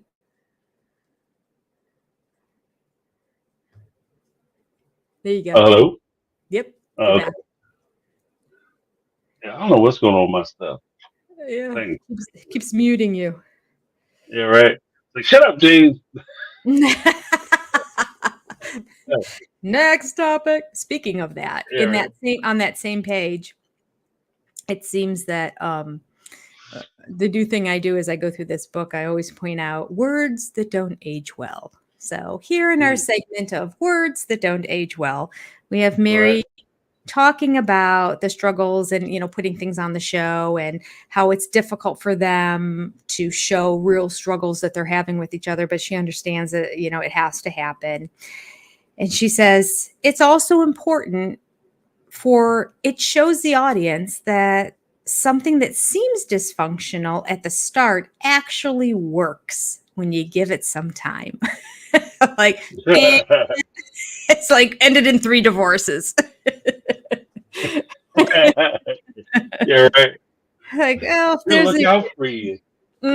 Words that do not age well, right there. Right. Let's prove to them that even though we might have struggles, that this is all going to work out for the betterment and for good, and we'll show everybody. Yeah, not so much. Because I think that was actually a key component of the success of the show in recent years. Is there has been the fact that, because even like when I said I first heard about the show, I pretty much had the opinion that there's no way that this is going to work. There's no way this is going to work. And when they aired season 16, they went all the way through season 16. They had the whole complication with the catfish and all that stuff. That kind of started the ball rolling. Them asking Meri for the divorce, again, that started the ball rolling. But come season 16, when Christine was like, "That's it, man, I'm done." Like when that came out, all of a sudden people started flooding back because they always knew that this thing was going to fall apart. It was never going to work. It's like when you have a friend who is a part of a relationship and you know it's not going to work, and they keep telling you, you don't understand our love. And you say, okay, all right, I'm just going to sit back here in the cut and I'm just going to watch. And then when it doesn't work, you don't run to your friend and say, yeah, I told you so. But you know damn well that you told them so. You know you said something to them that this wasn't going to work and why it wasn't going to work. Yeah. They just proved everybody right. That's, you know. Yeah. Yep. We all knew. They didn't know, but we all know. Right. I found it interesting that she admits in the book that she didn't watch the honeymoon episode of Robin and Cody, that was too difficult for her, which is interesting because on the show, she is one of the wives that took his phone call. Robin said not all the wives would take his phone calls when they were on their honeymoon. And we did hear him talking to Meri on the phone, but she said that she had chose not to watch it because she felt like they were starting to make progress in their relationship, and watching a romantic setting between him and Robin would just set them back. Yeah. Well, but isn't that because even on that note, isn't that a point too where you could say that during that time, Robin or Meri and Cody weren't that close. They were having problems at that time. So yeah, like of all the wives, Christine and Janelle, they could afford not to pick up the phone. Meri was in a position where she couldn't afford to not pick up the phone when he called. True. You know what I mean? Yeah. Like, so she would feel pressure to be able to say, look, you know, you call, I'm picking up the phone, I'm gonna talk to him. And maybe now he really wants to have a conversation with you. And that's part of what hurts. Like I can see where that would hurt and cause problems because you're sitting there trying to connect with him, and you're even using the opportunity where he's off with another woman to try to connect with him because you're trying to take every opportunity you can to connect with him. You know, there was actually a scene in the we just did it where Robin was supposed to tell the family that she was having Solomon, and they came over, told Meri, and then Cody came by the house, and Meri and Robin were there. We're like, we'll tell them tonight. And he comes in, and Robin says, yeah, she's already knows that she's cool with it. Okay, great. We'll tell him. And he's all excited. And Robin cracks the joke that, oh, do you guys want me to step outside the room so you can kiss her? And Cody said no. Like he was like, no. And at that moment, I was like, Meri is in so much trouble with he was like, no, don't step out the room. We don't need to do that. Yeah. And she turned around and Meri, you know, jumped over and kissed him. And you can see he didn't want to participate in it. Yeah. You know, so there's struggles, like the struggles that she had. Ironically, she points out, like, I struggled so much with Robin and I was so jealous of Robin, and the show exploited that. The truth of the matter is that you struggle with Cody. Yeah. You didn't struggle with Robin. You struggled with Cody, but you blamed Robin. You blamed the other woman, which is typical. Like your husband comes home, he jumps on the other man. You know, he don't get mad at his wife. He gets mad at the other man. You know, what are you doing here, sucker? You know, but that other man don't have a commitment to you. Robin didn't commit anything to you. Yeah. Technically, she didn't make a commitment to you. Cody made a commitment to you. And Cody forsaken that commitment. So, the bill of goods that they sold us at the beginning of the show, because just think, this is right when they moved to Vegas. They were still in the rentals at this time. In fact, I think at that point, were they even in? I think they were just in the big rental. I don't even think they had the individual rentals at that point in the show. If I recall correctly, I'm not 100% sure. But this is early on. They just get to Vegas, basically, because that rental was only for a month. And we see that he and Meri are not doing well at all. And we know that Christine's not doing well. We see that season 1, episode 1 right away. She's just like, I don't understand why we need another sister. Why? She must just be amazing if it's going to work. You know, like you can just read it all over her face and her tone of voice and what she says. And she acts like everything's okay. But in those talking heads, she speaks the truth. And then Janelle admits right when they got to Vegas and they were still in the rentals, that's when she broke down about the finances, about her identity, about her not knowing her place in the world because she enjoys working so much and being fearful of not being able to find a job. And she also says it was the most difficult time that her and Cody had in their marriage, that they were having a very difficult time. So here it's the very beginning of the show. And he is on the outs with all three of his wives, and Robin's the only one. It showed what the future had to hold. Right.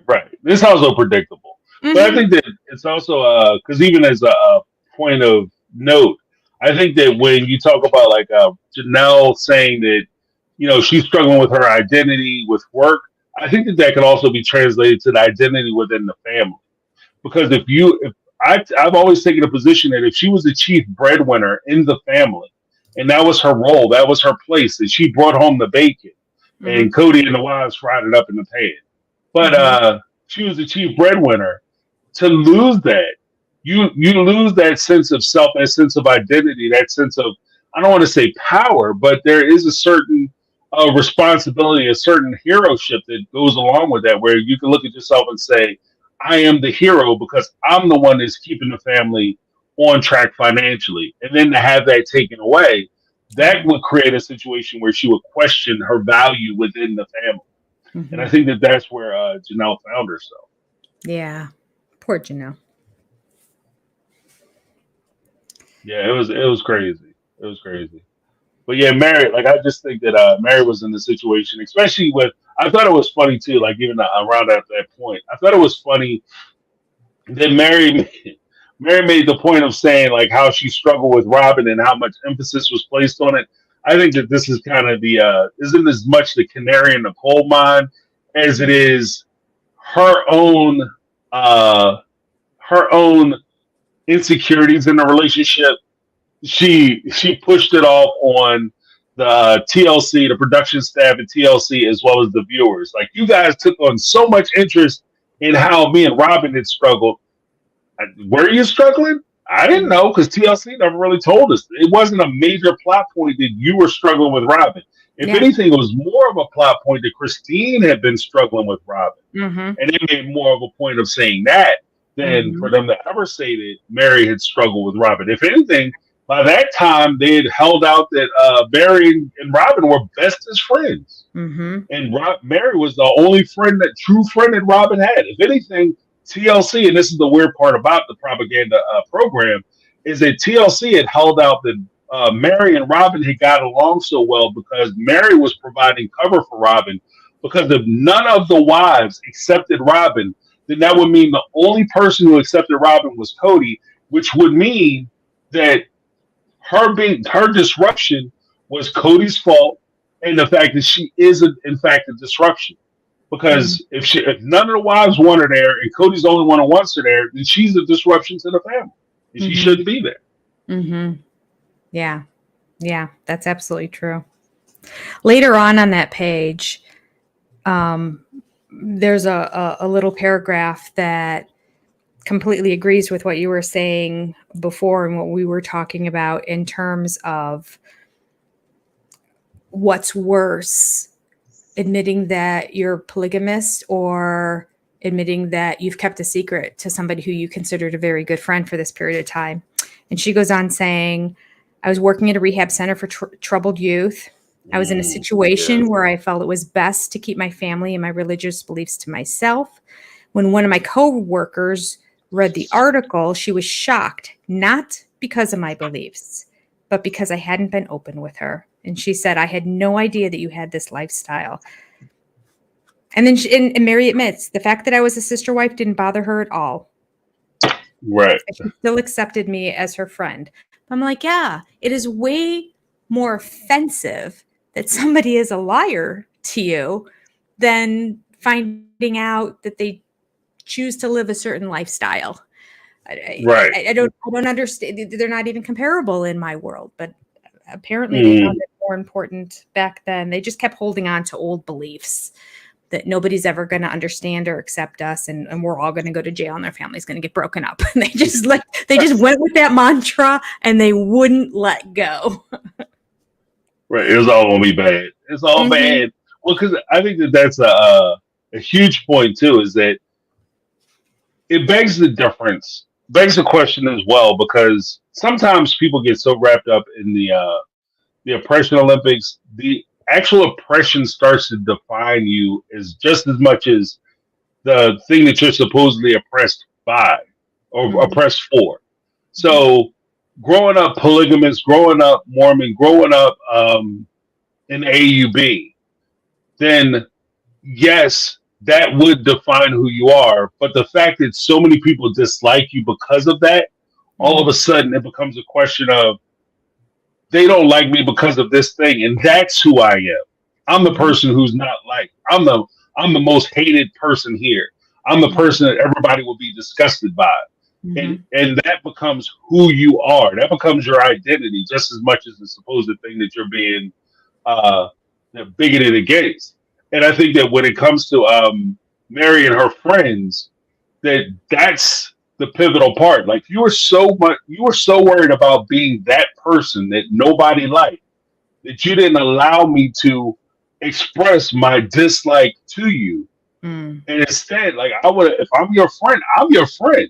I'm your friend. I'm not friends of yours. I don't go to your church. I don't care what you do in your church as long as you don't involve that.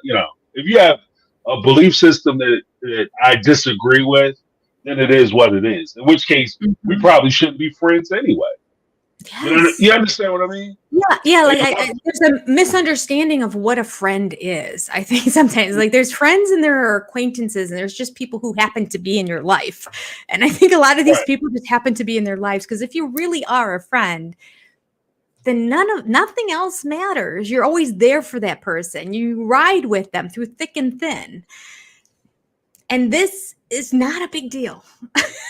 right, right, right. This will be the equivalent of, and I know that they draw this comparison as well, so I don't feel as bad about it. But this to the way they present it is the equivalent of like when I was in high school, I had friends or a couple guys I knew that were gay dudes, like, and they never came out, and when they did come out, it was like, oh, I'm revealing, and it's like, bro, I already knew that. Yeah. I do. I might have Yeah. known before you do. Uh-huh. you know, but it's a weird thing because you know if you think I'm not going to be your friend because of that, then Hmm. you don't know me. Like Hmm. forget me knowing you. You don't know me. Hmm. And that hurt. That would hurt me more than anything else. Like if you thought I would stop being your friend because of who you choose to go home with, then you don't know who I am. Like Yeah. obviously we're not as close as I thought. I was Yes. wrong not because of that. I'm wrong because of you don't understand who I am. Our friendship Yes. isn't clearly our friendship isn't nowhere near where I thought our friendship was going to be. Mm-hmm. Um, Mm-hmm. Absolutely. It would be the same thing if like a kid wouldn't share things with you because of fear of mhm. being disowned or being, like because they know you believe one way or another. Well, do you not know that I love you more than anything? Like Right, that overrides absolutely anything you could do. I will visit you in prison. Like no matter what you do, I will still love you. And it's the same thing with a friendship. Absolutely. If I had a friend that was like keeping all these secrets from me because they thought that I would think different of them, then I'd be like, well, then are we friends? Like I right, thought we were. But if you think that I would think that of you, then you think different of me than I think of you. right, right. Yeah. You Yeah. you have no idea. It even goes to the point of like if you think that I wouldn't befriend you because of who you are, Mm-hmm. then not only am I not the person who you think I am, Mm-hmm. I'm not, I wouldn't be worthy of your friendship. If I would betray you because you're married to somebody who I might disagree with, then I might not be worthy of your friendship. One, two, maybe you're not worthy of my friendship because you think that I'm a lesser person than I am. And Mm-hmm. you know what? The weird just occurred to me. Best way to say it. If you think that I would not be your friend because of if I had a friend and like I said, they were part of the LGBTQ community, Mm-hmm. and they think that I wouldn't be their friend because they're part of the LGBT, so they hide that from me. Then I have to ask the question, and here's the turnaround. I have to ask the question: do I want to be your friend? Because you apparently were cool with a guy who you thought wouldn't be your friend if you're part of that community. Yeah. And this is like the and I used the basis of years ago. There was I knew a young lady. Story time. I knew a young lady, and it was when me and my wife first started dating. We were dating steady, like we were boyfriend girlfriend, whatever you want to call it. We're in a relationship, and I knew this young lady, and we were cool. And she had said to me one evening when we were hanging out, and she said, "Oh well, I wouldn't mind dating you, or for us to go out or whatever." And she didn't necessarily say it that way, but she, roundabout. It is what it is. And I said, well, the reality of it is that one, I'm already in a relationship, and two, if I did that, that I would cease being the person that you find attractive, because I'm the kind of person who doesn't do that, and that's what you find attractive. But if I do what you're asking me to do, then I stop being that person. I'm no longer that person. You know what I mean? So it's a weird place. It's a very weird place. And I think that that's where it would be with me if I was sitting there and talking to Meri. Like, if you are friends with me because you thought I wouldn't be friends with you, then I'm kind of in a weird place, because do I want to be friends with somebody who would be cool with a person like that? You know what I mean? So, Absolutely. I told that exact same situation to one of my daughters who was dating a guy who I wasn't so fond of, and she knew it. And mama's always right. Yep, mom knows. Mama knows. He's no longer in the picture, but it lasted years. And I remember, like talking to her about like self-esteem and all the, like, this is like, why do you feel that this is the right thing? And then matching up. And then it was finally at the point of saying, if you have an ideal of characteristics and qualities that you want in a man, and this guy's not meeting it. So you're like, well, no one's perfect. So, like, he's pretty good. He's a nice guy. All that. You're never going to get this guy because you're dating this guy right now. He's not going to let you know that he's interested in you, because that's not the kind of guy you want that's going to come. You have to let yourself be free to be open to the right guy, because that guy is never going to approach you while you're in a relationship with somebody else. That, the one that does approach you is not going to be the right guy. So it's the exact same thing. Yes. No, I agree with that. She broke up with them and she found the right guy. Right. And that's the way it works. Because I always say that too. Like, I've said that for years. Like, you spend your time, you'll waste your time on somebody because you want to have somebody, but because you're with that somebody, you're not open to the next person who's coming down the pike, the person you should be with. You're not open to them. And you can mess around and miss a lot of opportunities with those good people because you're wasting your time on them bad ones. So cut them bad ones out of your situation and focus on yourself, and then eventually, and be open to the possibility that you will eventually meet the type of person that you want to be with, as opposed to you locking yourself into somebody. Because, as they said when I was a kid, when you settle for something or someone, you always get less than you settle for. Yeah. That just as a general rule. So if you settle for a guy, he ain't perfect. I mean, he only cheats sometimes, and Yeah, right. He only tries to sleep with some of my friends. Yeah. Then true. You settle for that, and then it's okay. But you're never going to be happy because he's not even going to meet that expectation. When you set that, lower that bar, he's not even hitting that bar anymore. Because before he was really trying and he was failing. What happens when he gets complacent? Like, you're in real trouble then, What makes you think this is going to be lasting a lifetime? So come on, let's not play around anymore. You thought it was going to get better? Yeah. Oh goodness. Yeah, but they talk about like the because towards the end they start talking about like the high-rise hotels and meeting Ellen, Oprah, and Matthew McConaughey. Yes. And she was so embarrassed because Robin and Christine started acting like schoolgirls. And that actually is more, yeah, yeah. That's actually more revealing than anything else. Because what difference does it make? You know what I mean? Like Right. if I met your celebrity crush, everybody has like this. Like, well, I don't really have a celebrity crush, but if you have a celebrity crush and you're like, oh, the celebrity crush, I meet them and they're so amazing. Like, okay, so what? You meet them? It's not like you're going home with them, right? Yeah. Because Yeah. you're happily married. Yeah. It does seem like there's a distorted reality here that she kind of felt like, well, maybe he'll be my friend, like, Right. but now it's ruined because Robin and Christine were acting a fool and acting childish around him. And now I'm so embarrassed. You don't need to be embarrassed. They're separate people from you. Were you okay when you met him? Then everything is fine. But somehow it does read kind of like they ruined her chance at love with Matthew McConaughey. Right. He would have found me interested had they not been there. Like Mhm. Matthew McConaughey, I'll say this, like just as a general rule, if somebody is interested in you, it doesn't matter what your friend does. It doesn't make a difference. Your friend Mhm. could be there acting an ass, wearing Mhm. clown makeup. Yeah, if that Yeah. person is interested in you, they don't care. They don't even know what your friend is wearing if they're Mhm. interested in you. So that if Mhm. Matthew McConaughey was going to be your friend or he wanted to date you, he would have gotten your phone number. Like, you're cool. They're kind of weird. Yeah. We can hang out. Just don't bring them. Yeah. And that would have been that. You Yeah. know?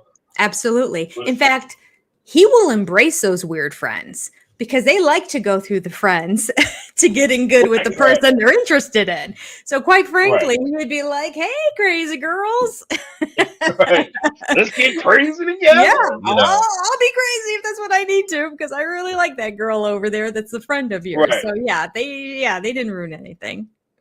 No. And if anything, and Matthew McConaughey has been he's been an A-list celebrity because even though the title of this chapter is celebrity, there's a difference between their level of celebrity. Matthew McConaughey, hands down, is the A-list celebrity.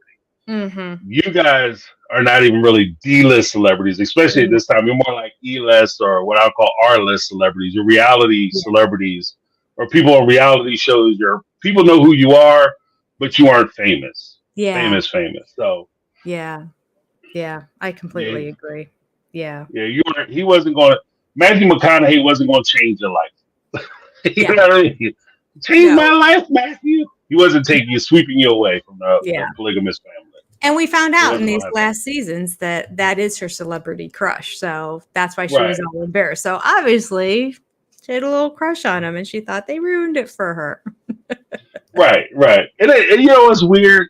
It's the idea that like, cause I get it. Like you'll meet people that you might know and you'll look at it like, oh, he's so cool. I gotta lay back and play cool. And I'm not gonna say nothing. I'm just gonna hang back and not say a whole lot and just smile and nod and that way I'm not embarrassing myself. The truth of the matter is, if you pull Matthew McConaughey aside today and ask him, do you remember when you met the sister wives from TLC? He very well may look you in the face and say, who? Yeah. What are you talking about? Right. And if he does remember anything, he's going to be like, I remember those goofy girls. He's not going to remember the one that sat there really quiet and was like, hi. Yeah, no. He's going to remember the crazy ones. He's like, oh, those crazy ones that kept like laughing and giggling and falling all over herself. Yeah, they were cute. They were like, excited to see me. It was flattering. Yeah, that's what he'll remember.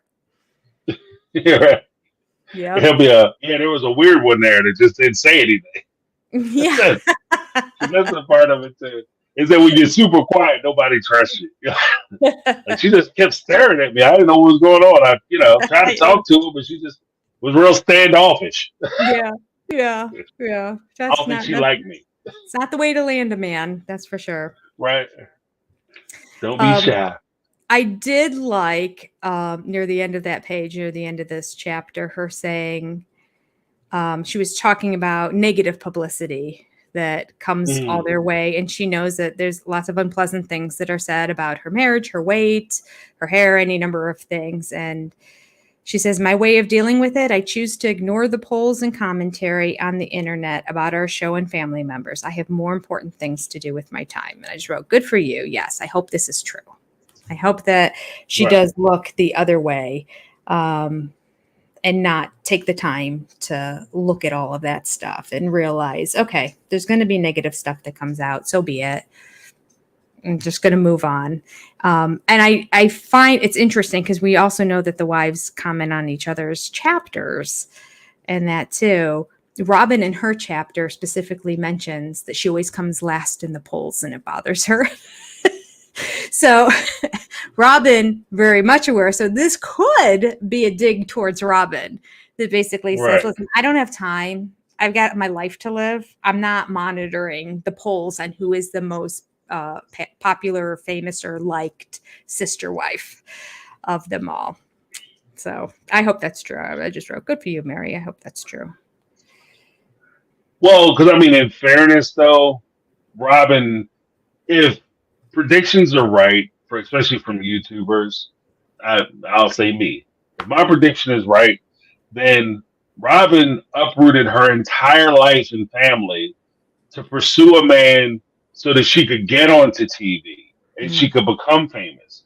So yeah, she would be concerned about whether people like her. You know what I mean? Like, this is her goal. Her goal was to get on TV, get liked, get noticed, get liked, and then hopefully start a career moving forward from there.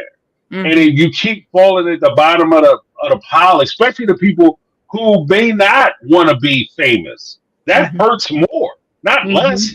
Like, oh, I'm really trying to be famous, and here I am doing everything I possibly can to get noticed, and here you are, don't give a damn, out here acting an ass every chance you get, and you keep getting calls from directors and producers and People Magazine and this one and that one to put you on the cover of a magazine.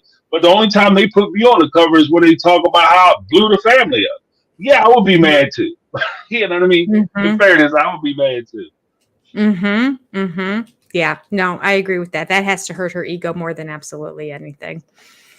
And you're right. That's all she wanted. She wants to be famous. She wants to make money from all of it. None of the stuff she really wanted came true, except for that she got the guy. I don't believe she ever really wanted to be a sister wife. I think she wanted to be a sister wife on a sister wife show. Right. But I don't think that she really cared about being a sister wife. She just wanted to get the guy who could support her in a way that she wouldn't have to work anymore and she could still buy everything that she wanted to buy. And then she wanted to be popular. She wanted to be on television, be popular, get on Oprah, have a best-selling book. I mean, all these are things that celebrities do that she wanted. And and it didn't work out well for her at all. I feel like her even trying to make it better makes it worse because she's so easy to read through. Right. Well, because it's not smartly done. 1, 2, because she's so it's so clumsy. She approaches it so clumsily that you're trying to get people you're trying to say the right thing. You're trying to appeal to people. Anywhere you think that you can get a leg up or a way into people liking you, that's what you're doing. And it turns people off. And then you don't understand why it turns people off. Like, people just don't want to, I don't want to see that. I just don't want to see it. Yeah. You know? Yeah. And that's, and I can see that. Like, to be honest with you, I pose this question to you. Let me ask you this question. Do you think if a producer, say when the first show first started, in that first season, they watched Robin and Cody, and TLC said, you know what? This Robin, with all the Brown family, this could be a show. But that damn Robin Brown, there's something about her. If we could get her to just have her own show, just her and the kids, I think that would be fascinating. And TLC said that, especially if they would have said, we're going to put that in the slot of Sister Wives. It'll be single mom, Robin Brown, or Robin Sullivan. That was her name at the time. Yeah. She had so many names. But Robin Sullivan. Do you think Robin would have stayed with it? No, this is where I need to be because I spoke to the Lord. Or do you think that Robin would have packed the bag? You know what I mean? 100% she would be on the Robin Sullivan show. I 100% believe that. I really do. I think that she would be like, yeah, the single polygamous woman who doesn't have a polygamous family searching for love out there in the world. Yes, she would have taken that, and she would have been like, even if she was like really dating Cody at the time, she'd have been like, oh, we do have some problems. My dad, she could get her dad, or bio, not real dad, or stepdad, or whatever dad you want to call him, to say, yeah, no, I don't approve of this, so that she can go this other way, and she could have Cody be one of the quarters of her, so that she has him in her back pocket in the event it becomes a sister-wife show eventually, and then she can go ahead and marry into that family, and she'll migrate from one show into the other when the other one closes down. Like, I think she would keep every iron in the fire, but absolutely would not have married him or accepted an engagement if she had a show of her own that was out there. That's what I believe. What do you think? No, absolutely. I don't think the phone call would have been over before she started texting Cody it's over. Like, we're thinking about giving you your own show. Hold on for a second. Yeah, Cody, I'm having difficulties. This ain't working. With it's not you, it's me. Yeah. I wouldn't even think she'd say that. I think she'd blame it on her dad, and so that she still had an out. So she still had an avenue to go that way, knowing that they were thinking about the sister wife show. Oh, that's something that still might happen in the future. So I'm not going to say that I'm getting out of this. I'm going to have him say, I'm not giving my permission right now, and then she can say, I'm not comfortable because he hasn't given permission. I know I'm a grown adult, but I feel like we need time. And and by the way, I'm going to be shooting a show also. And I have this show that they're talking about. I don't want to mess things up between us. So I want to have a little space so that way I can come back to you. And if it's meant to be, Cody, you know what I mean? If you love it, let it free. Right. You start quoting them Shakespeare. Like, I don't know. I just don't really see it. Like, I just always had that concern that if things had worked out for her the other way, and it actually worked, like the plan actually worked, came to fruition, and she would have risen to prominence, or she would have risen to the attention of somebody in Hollywood, because there's always that kind of fantasy that, I'm going to go to Hollywood, or I'm going to get on TV.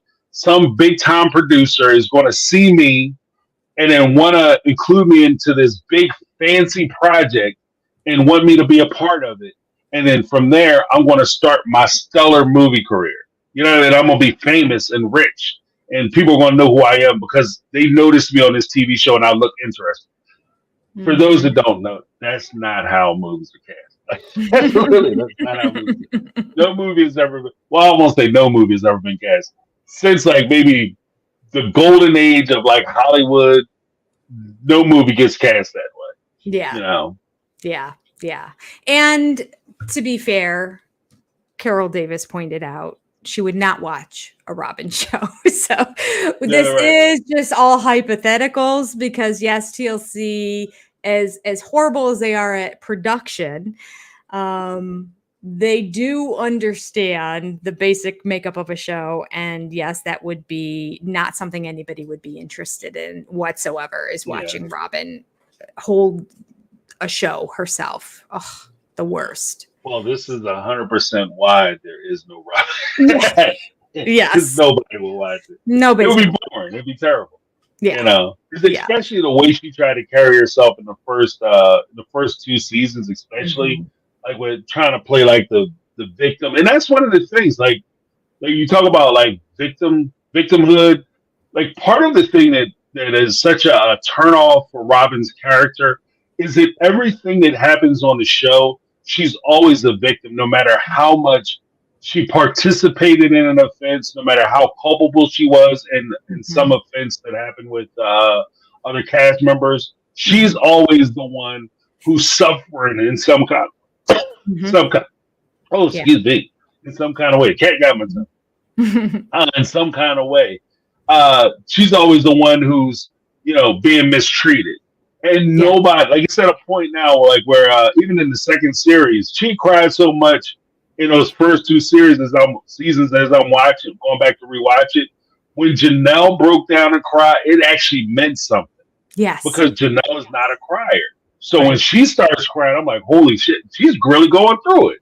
Robin cries, Mhm. it's like, oh, somebody asked her, how you doing? It's all okay. So it doesn't mean The anything. lady at the grocery store was so mean to Yeah, me right. today. I think it's because I'm a polygamist. Right. And you know what's weird? Like, I've never, like, if you ever watch somebody cry, like The Art of Crying on film, one of the things that makes crying on film so challenging is, especially as an actor, is the natural response in real life when you cry, you don't want to cry. Especially you don't want to cry in front of other people. And you certainly don't want to cry in front of the people who hurt you. In fact, there's a weird mixture of sadness and anger when you cry because you're like, I'm crying because I'm sad, but I'm angry that I'm crying, and now I'm crying because I'm angry. So it's like it's a weird, and there's actors who can pull it off. Robin is not that complex with her crying. She just thinks it's a physical reaction, but there's a lot of stuff happening. And part of that is that when you see her cry, she cries and she throws her head back and she lets the world know that she's crying. Whereas most people, when they're crying, they try to hide themselves in shame because they don't want most people to know they're crying. Like, just fun fact, Robin, if you ever watch this, just kind of a tip. Like, don't start hiding more. And you have to reveal the cry. You can't just, oh, I'm crying now. I'm bathed in tears. It's just doesn't work as well. Yeah, we can tell when you're pushing it out. And also, right. I think society in general, we're starting to get to the point of being over the victimhood of everybody. So for her to claim it over and over and over again, it's just like, what are you, a Gen Zer? Like, come on, get over it, buck up, deal with the fact of whatever tiny little thing that some of the kids that aren't even your kids might possibly not choose polygamy. This is not worth you crying over. The kids you barely know, just stop it already. You are not the victim in every situation. It's not enjoyable to constantly watch a victim. It's just like, stop already. You want to root for a hero. You want things to work out. I mean, it's nice to have a villain every now and then, but victimhood, it gets old. It gets old really quick. Right. Yeah. And what are you crying about? Like, because then what you mentioned, like the whole, I'm crying because I want my kids to experience polygamy. Mm-hmm. Most parents, like I take the position that I won't say most parents, I take the position that I don't care what my kids do as far as their dating situation is concerned, who they date, as long as they find somebody that makes them happy. Mm-hmm. And you know what I mean? And supports them in the ways that they need to be supported. Mm-hmm. It's not really my place to come in and say, you have to like this type of person, that type of person, this, that, certain financial things, or whatever the case, class situation. That's not it. I just want them to be happy. Mm-hmm. And it's weird to me that I want my kids to experience polygamy because that would make me happy. Yes. Wouldn't necessarily make them happy. You know what I mean? Yeah. Especially in that situation. It hurts. Like, why would you do that to your children? Yes. Yes. There's nothing that I went through in life that was miserable that I wish on my children. I don't get it. Right. I don't get it. Right. I learned a lot from that bad experience I had. I wish that they would go through something similar. No, if anything, you'll go through a bad experience and then you'll talk to your kids about said bad experience and what you learned from it. Mm-hmm. And you'll try to prevent them from experiencing that bad experience, but you want them to have all the benefit of your knowledge and wisdom from said bad experience. It's a completely different dynamic, I think. I don't know whether it's just something that's foreign to him because it makes too much sense or what the situation is. Yeah. But that's just where I'm at. Like I Yeah. wouldn't, oh, I want you. Especially here's the part that kind of trips me out. You want your kids, and this is I'm really not taking a shot. This is gonna sound like a shot, but I'm really trying not to take a shot at Robin's kids. But you want your kids, those two young ladies, to be in a polygamous relationship with a man when you know from your personal experience, when you have people who are inexperienced Mm. getting married and then having somebody who is more experienced and more of the world coming into that relationship as competition to those more sheltered individuals, how those folks make out, they don't do well. They don't do well. Yeah. So you putting your girls out there, you sheltered them and you hid them back from the world, and there's a lot of things that they didn't experience because you wanted to keep them pure and their purity in check. There are women out there whose purity is not in check, and they will work these young girls. They will work their husbands like a part-time job. They will turn them dudes out, and they're gonna be in trouble. Mhm. You know? Yeah. Yeah. I Absolutely. don't know why you would do that. Well, you went silent again. Okay. Oh. Hello? You're Yeah, I think I'm there. You are. I hear you. I hear you. You're up. okay. Yeah. Someone said no problem. I think she has a medical background. Someone said was this Lori Carreza? No, it's oh wait. Oh, Mama Celeste. No, Robin has a mental background. Yeah. Very clever. Very clever. Yeah. Yeah. Oh, there's not a chapter we can read in this book that we can't go back and talk about Robin. Yeah, yeah. I tell you, she's the gift that keeps on giving. Yeah, because she actually is so. The ironic part is that with as much effort as she put in to make herself the hero of the story, she actually turns herself into the villain Mm-hmm. by nature of the positioning that she takes. Mm-hmm. It's the weirdest. It's the weirdest backfire ever.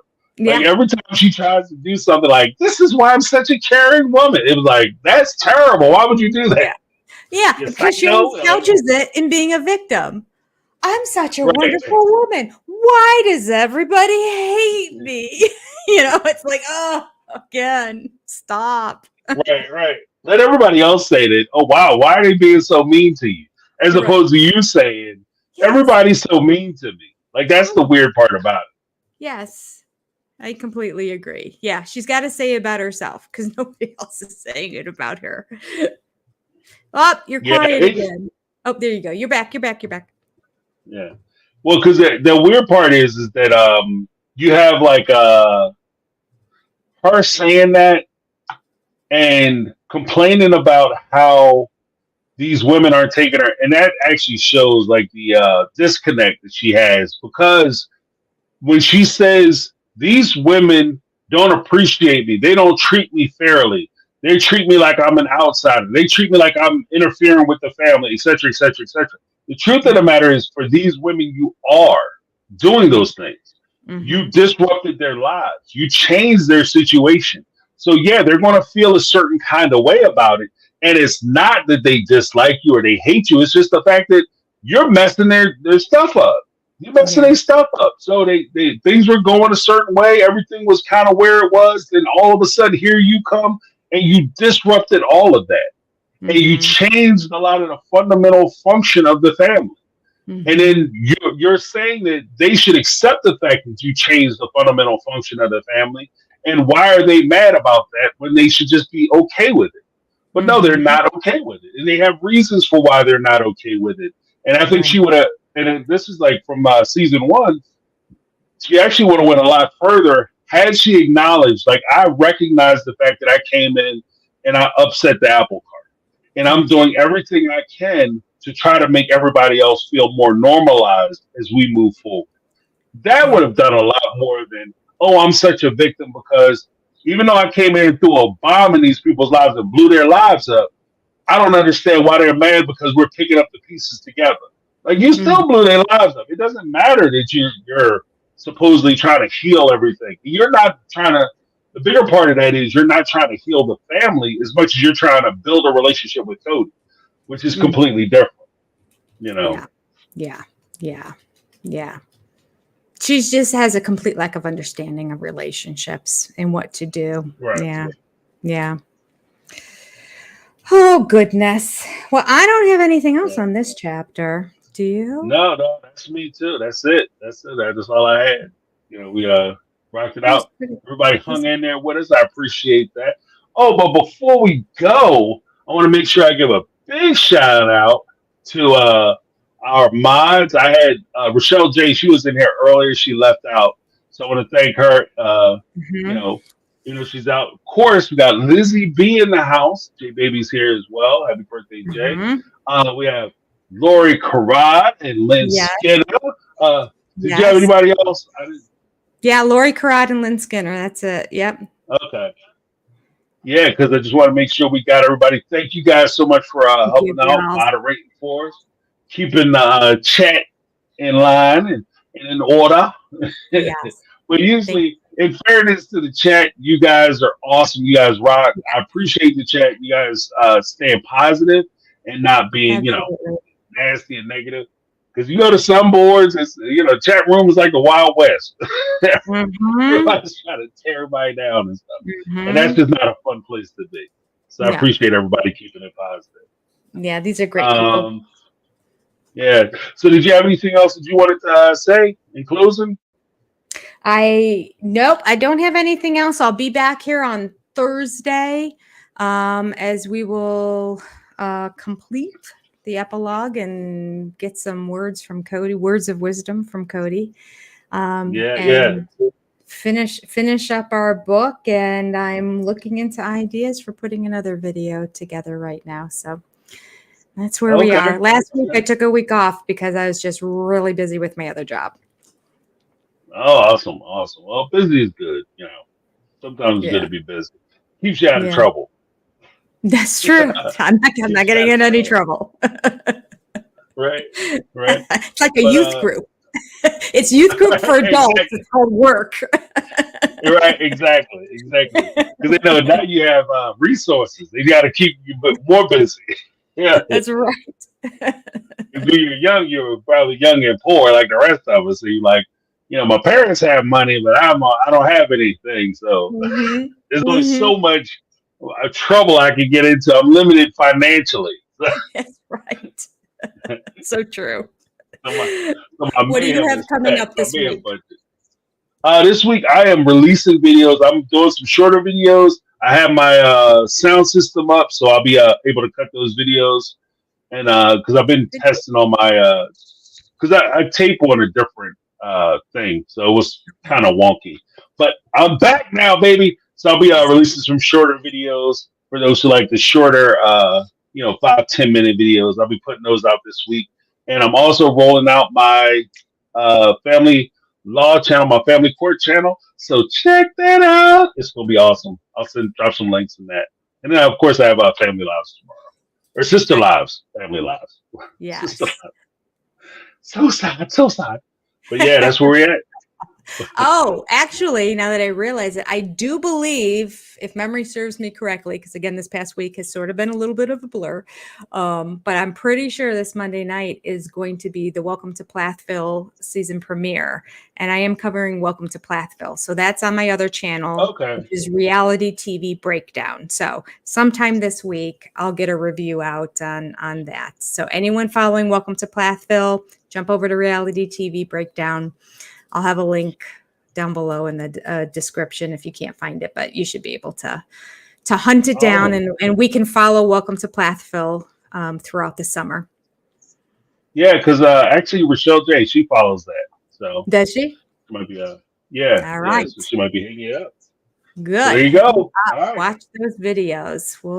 We will discuss the craziness, the cultist craziness of Plathville. Yes. Right. All right, guys. Thank you, All right, guys, that's everybody. my take. Right, exactly. I'm James from My Take on Reality, and I'm Jenny from Senior Perspective. thank you guys so much for hanging out. We appreciate you. You guys have a great night. Make sure you tip your waitresses on the way out. I'll see you later. Thanks. Oh yeah, Bye, make sure you hit the subscribe button and the like button. Help a brother out. Help a sister out. Yes. All right. Have a great night, guys. Bye-bye.